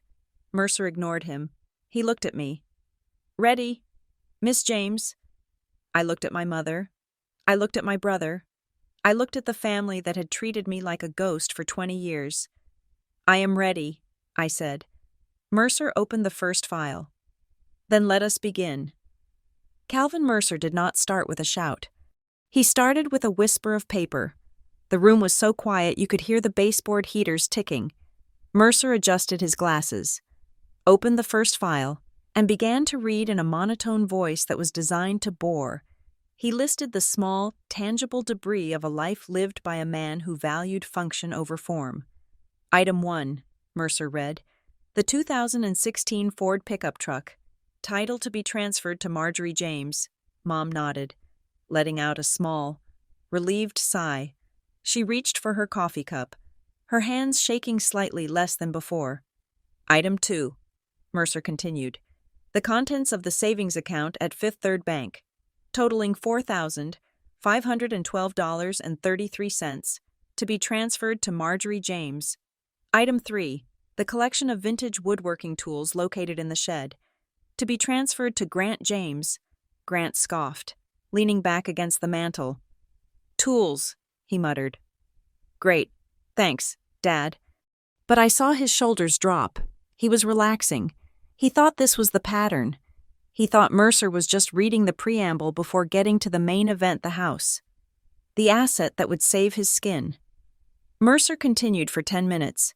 He distributed the watch, the wedding ring, the old coin collection. It was a lullaby of bureaucracy. By the time he stacked the first set of papers to the side, the tension in the room had evaporated. My aunts were whispering about lunch plans. Uncle Bob was checking his phone. They thought the show was over. They thought the disclaimer I was supposed to sign was just a formality to be handled after the coffee cake. Well, Uncle Bob said, slapping his knees, seems straightforward enough. Robert was a simple man. Now, about the house on Cedar Hollow. We should probably get that paperwork signed so Grant can meet his buyer. Grant straightened up, flashing that salesman grin. Right, the disclaimer. Isla, do you have it? Mercer didn't look up. He placed his hand on the thickest file in the stack, the one he had not opened yet. We will not be needing a disclaimer for the house, Mercer said. Grant froze. Excuse me? The title company said, the title company is operating under the assumption that the house is part of Robert James's personal estate. Mercer interrupted. He looked up, his blue eyes hard as flint. It is not? What do you mean? Mom asked, her voice trembling. We have lived here for 40 years. Of course it is his estate. No, Marjorie, Mercer said gently, but with absolute finality. The property located at 140 Cedar Hollow Drive was transferred out of your husband's personal name on October 14th, 2010. The silence that followed was heavy, confused, and suffocating. Transferred, Grant asked, stepping away from the fireplace. Transferred to who did he sell it? Is there a mortgage? He did not sell it, Mercer said. He moved it into a holding company, a protective structure. Mercer flipped the file open. He turned the document around so the bold black letters faced the room. Juniper Ridge Holdings, LLC. The house is the sole asset of this company, Mercer explained. And according to the operating agreement, upon the death of the initial manager, full control and 100% ownership interest passes immediately to the designated sole member. Who is the member? Aunt Martha demanded from the back of the room. Is it Marjorie? Mercer shook his head. He looked at me. The sole member and manager of Juniper Ridge Holdings, Mercer announced, his voice ringing off the walls, is Isla Marie James. For 3 seconds, nobody breathed. The information hit the room like a physical shockwave. I watched the realization travel across their faces from confusion to disbelief to shock. Then came the explosion. That is a lie, Grant screamed. He lunged toward the table, his face turning a violent shade of crimson. That is a lie. She forged it. She printed that yesterday. I saw her with the files. Sit down, Mr. James, Mercer barked. It was a command, not a suggestion. It is fraud, Grant yelled, looking wildly at our relatives. She is trying to steal the house. She hasn't lived here in 20 years. Dad would never do that. He knew Mom needed this house. Dad knew exactly what you needed.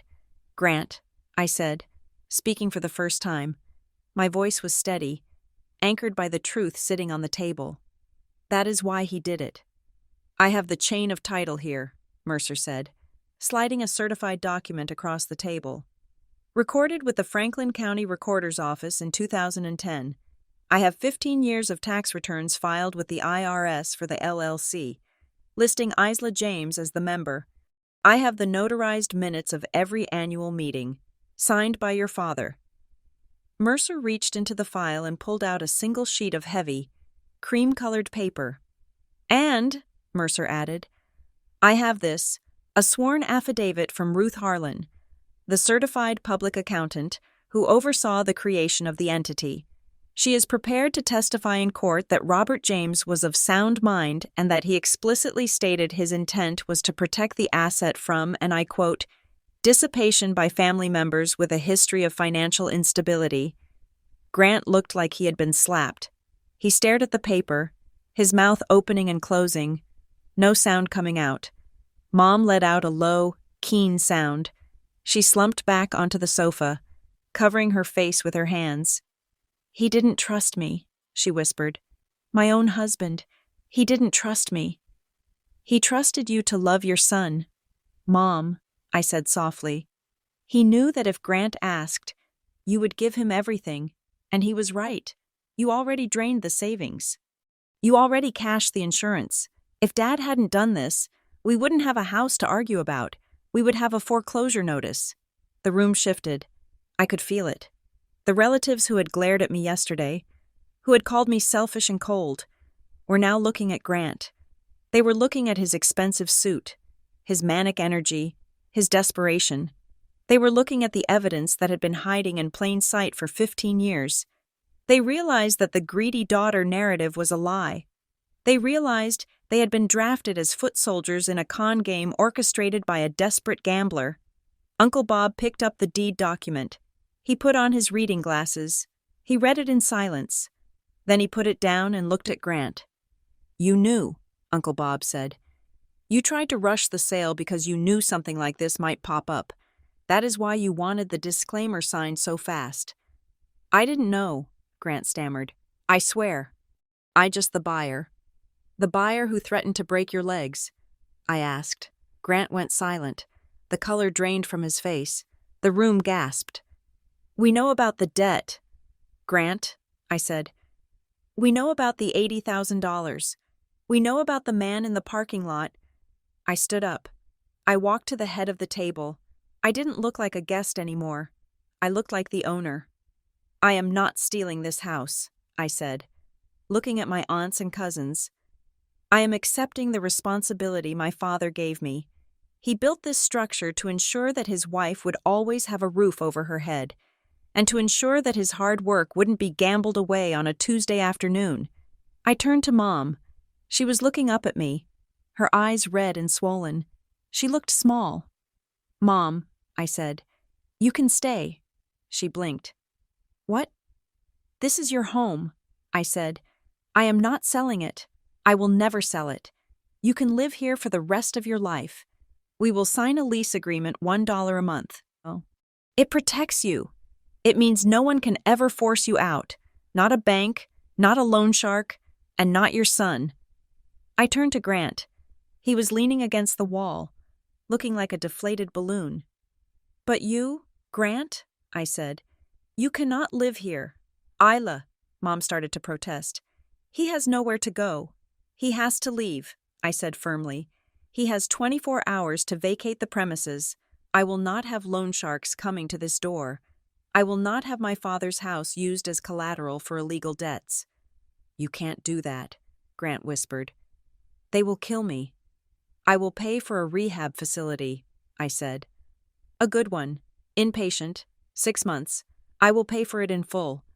That is the help I am offering. But I will not give you 1 cent of cash, and I will not let you sell 1 brick of this house.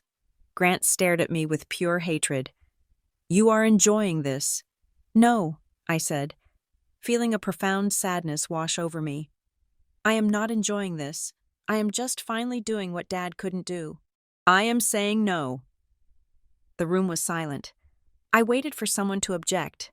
I waited for Aunt Martha to call me ungrateful. Instead, a voice came from the corner near the window. She is right. It was my grandmother. She was sitting in her wheelchair, her hands clasped over her cane. She hadn't spoken a word since the meeting began. Now, she lifted her head and looked at Mom. Robert came to me, Grandma said, her voice raspy but clear. Years ago, he sat on my porch and cried. He said he was afraid he was failing you. Marjorie, he said he was afraid he was loving Grant to death. She turned her gaze to me. He told me he had a plan. He didn't tell me what it was, but he said, Mother, if anything happens to me, don't worry about the house. Isla will hold the line. She tapped her cane on the floor.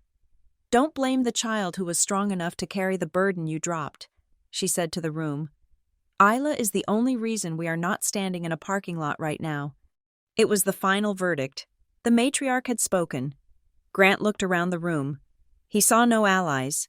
He saw only pity and judgment.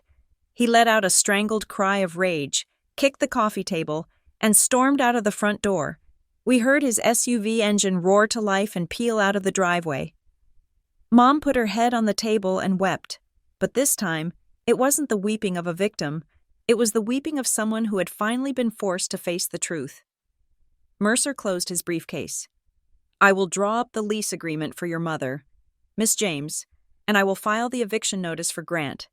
Just to have it on record, you handled that well. Thank you, Calvin, I said.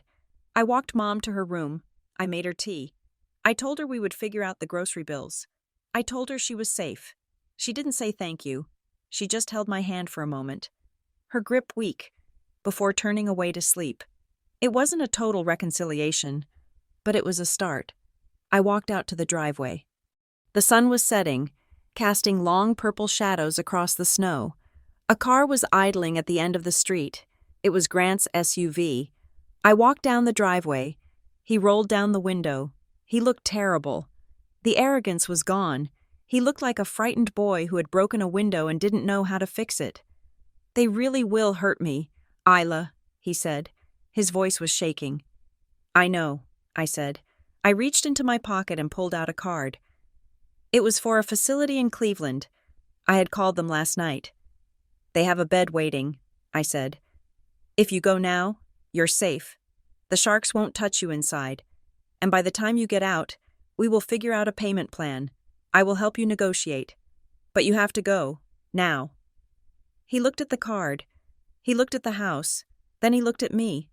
For the first time in his life, he didn't look at me like a resource to be exploited. He looked at me like a sister. I am sorry, he whispered. Go, I said. He took the card. He put the car in gear and drove away. He wasn't going to the loan shark. He was going north, toward Cleveland. I turned back to the house, my house. I walked inside and went down to the basement. I locked the filing cabinet. Then I went upstairs to the second floor. I opened the door to my old bedroom. It was still filled with Grant's boxes, the monuments to his waist. I began to move them. I dragged the sneaker boxes into the hall. I stacked the luggage by the stairs. I cleared the space. When the room was empty, I sat on the edge of the bed. The walls were still the pale yellow I had chosen when I was 16. I reached into my pocket and pulled out Dad's old keychain, the one I had taken from the hospital.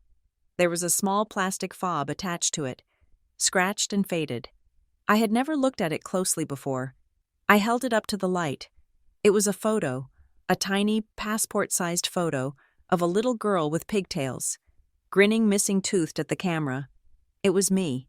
He had carried me with him every day, while I was feeling forgotten, while I was feeling like the spare part. He had been carrying my smile in his pocket. He hadn't known how to talk to me, how to bridge the gap Mom had created. So he had loved me the only way he knew how. He had built a legal fortress. He had turned his love into iron and paper and law, a shield that would wait 15 years to deploy. I curled my fingers around the keys. I wasn't the guest anymore. I wasn't the ghost. I was the daughter of Robert James, and I was home. Thank you so much for listening to Isla's story. If you have ever felt like the invisible child in your family, or if you have had to be the strong one when everyone else was falling apart, I want to hear from you. Please comment below and tell me where you are listening from. I love reading your stories from all over the world. And if you enjoyed this story, please subscribe to the Lily Revenge Stories channel, hit that like button, and press the hype button to help this story reach more people who might need to hear it. Remember, protecting yourself isn't selfish, it's survival. See you in the next story.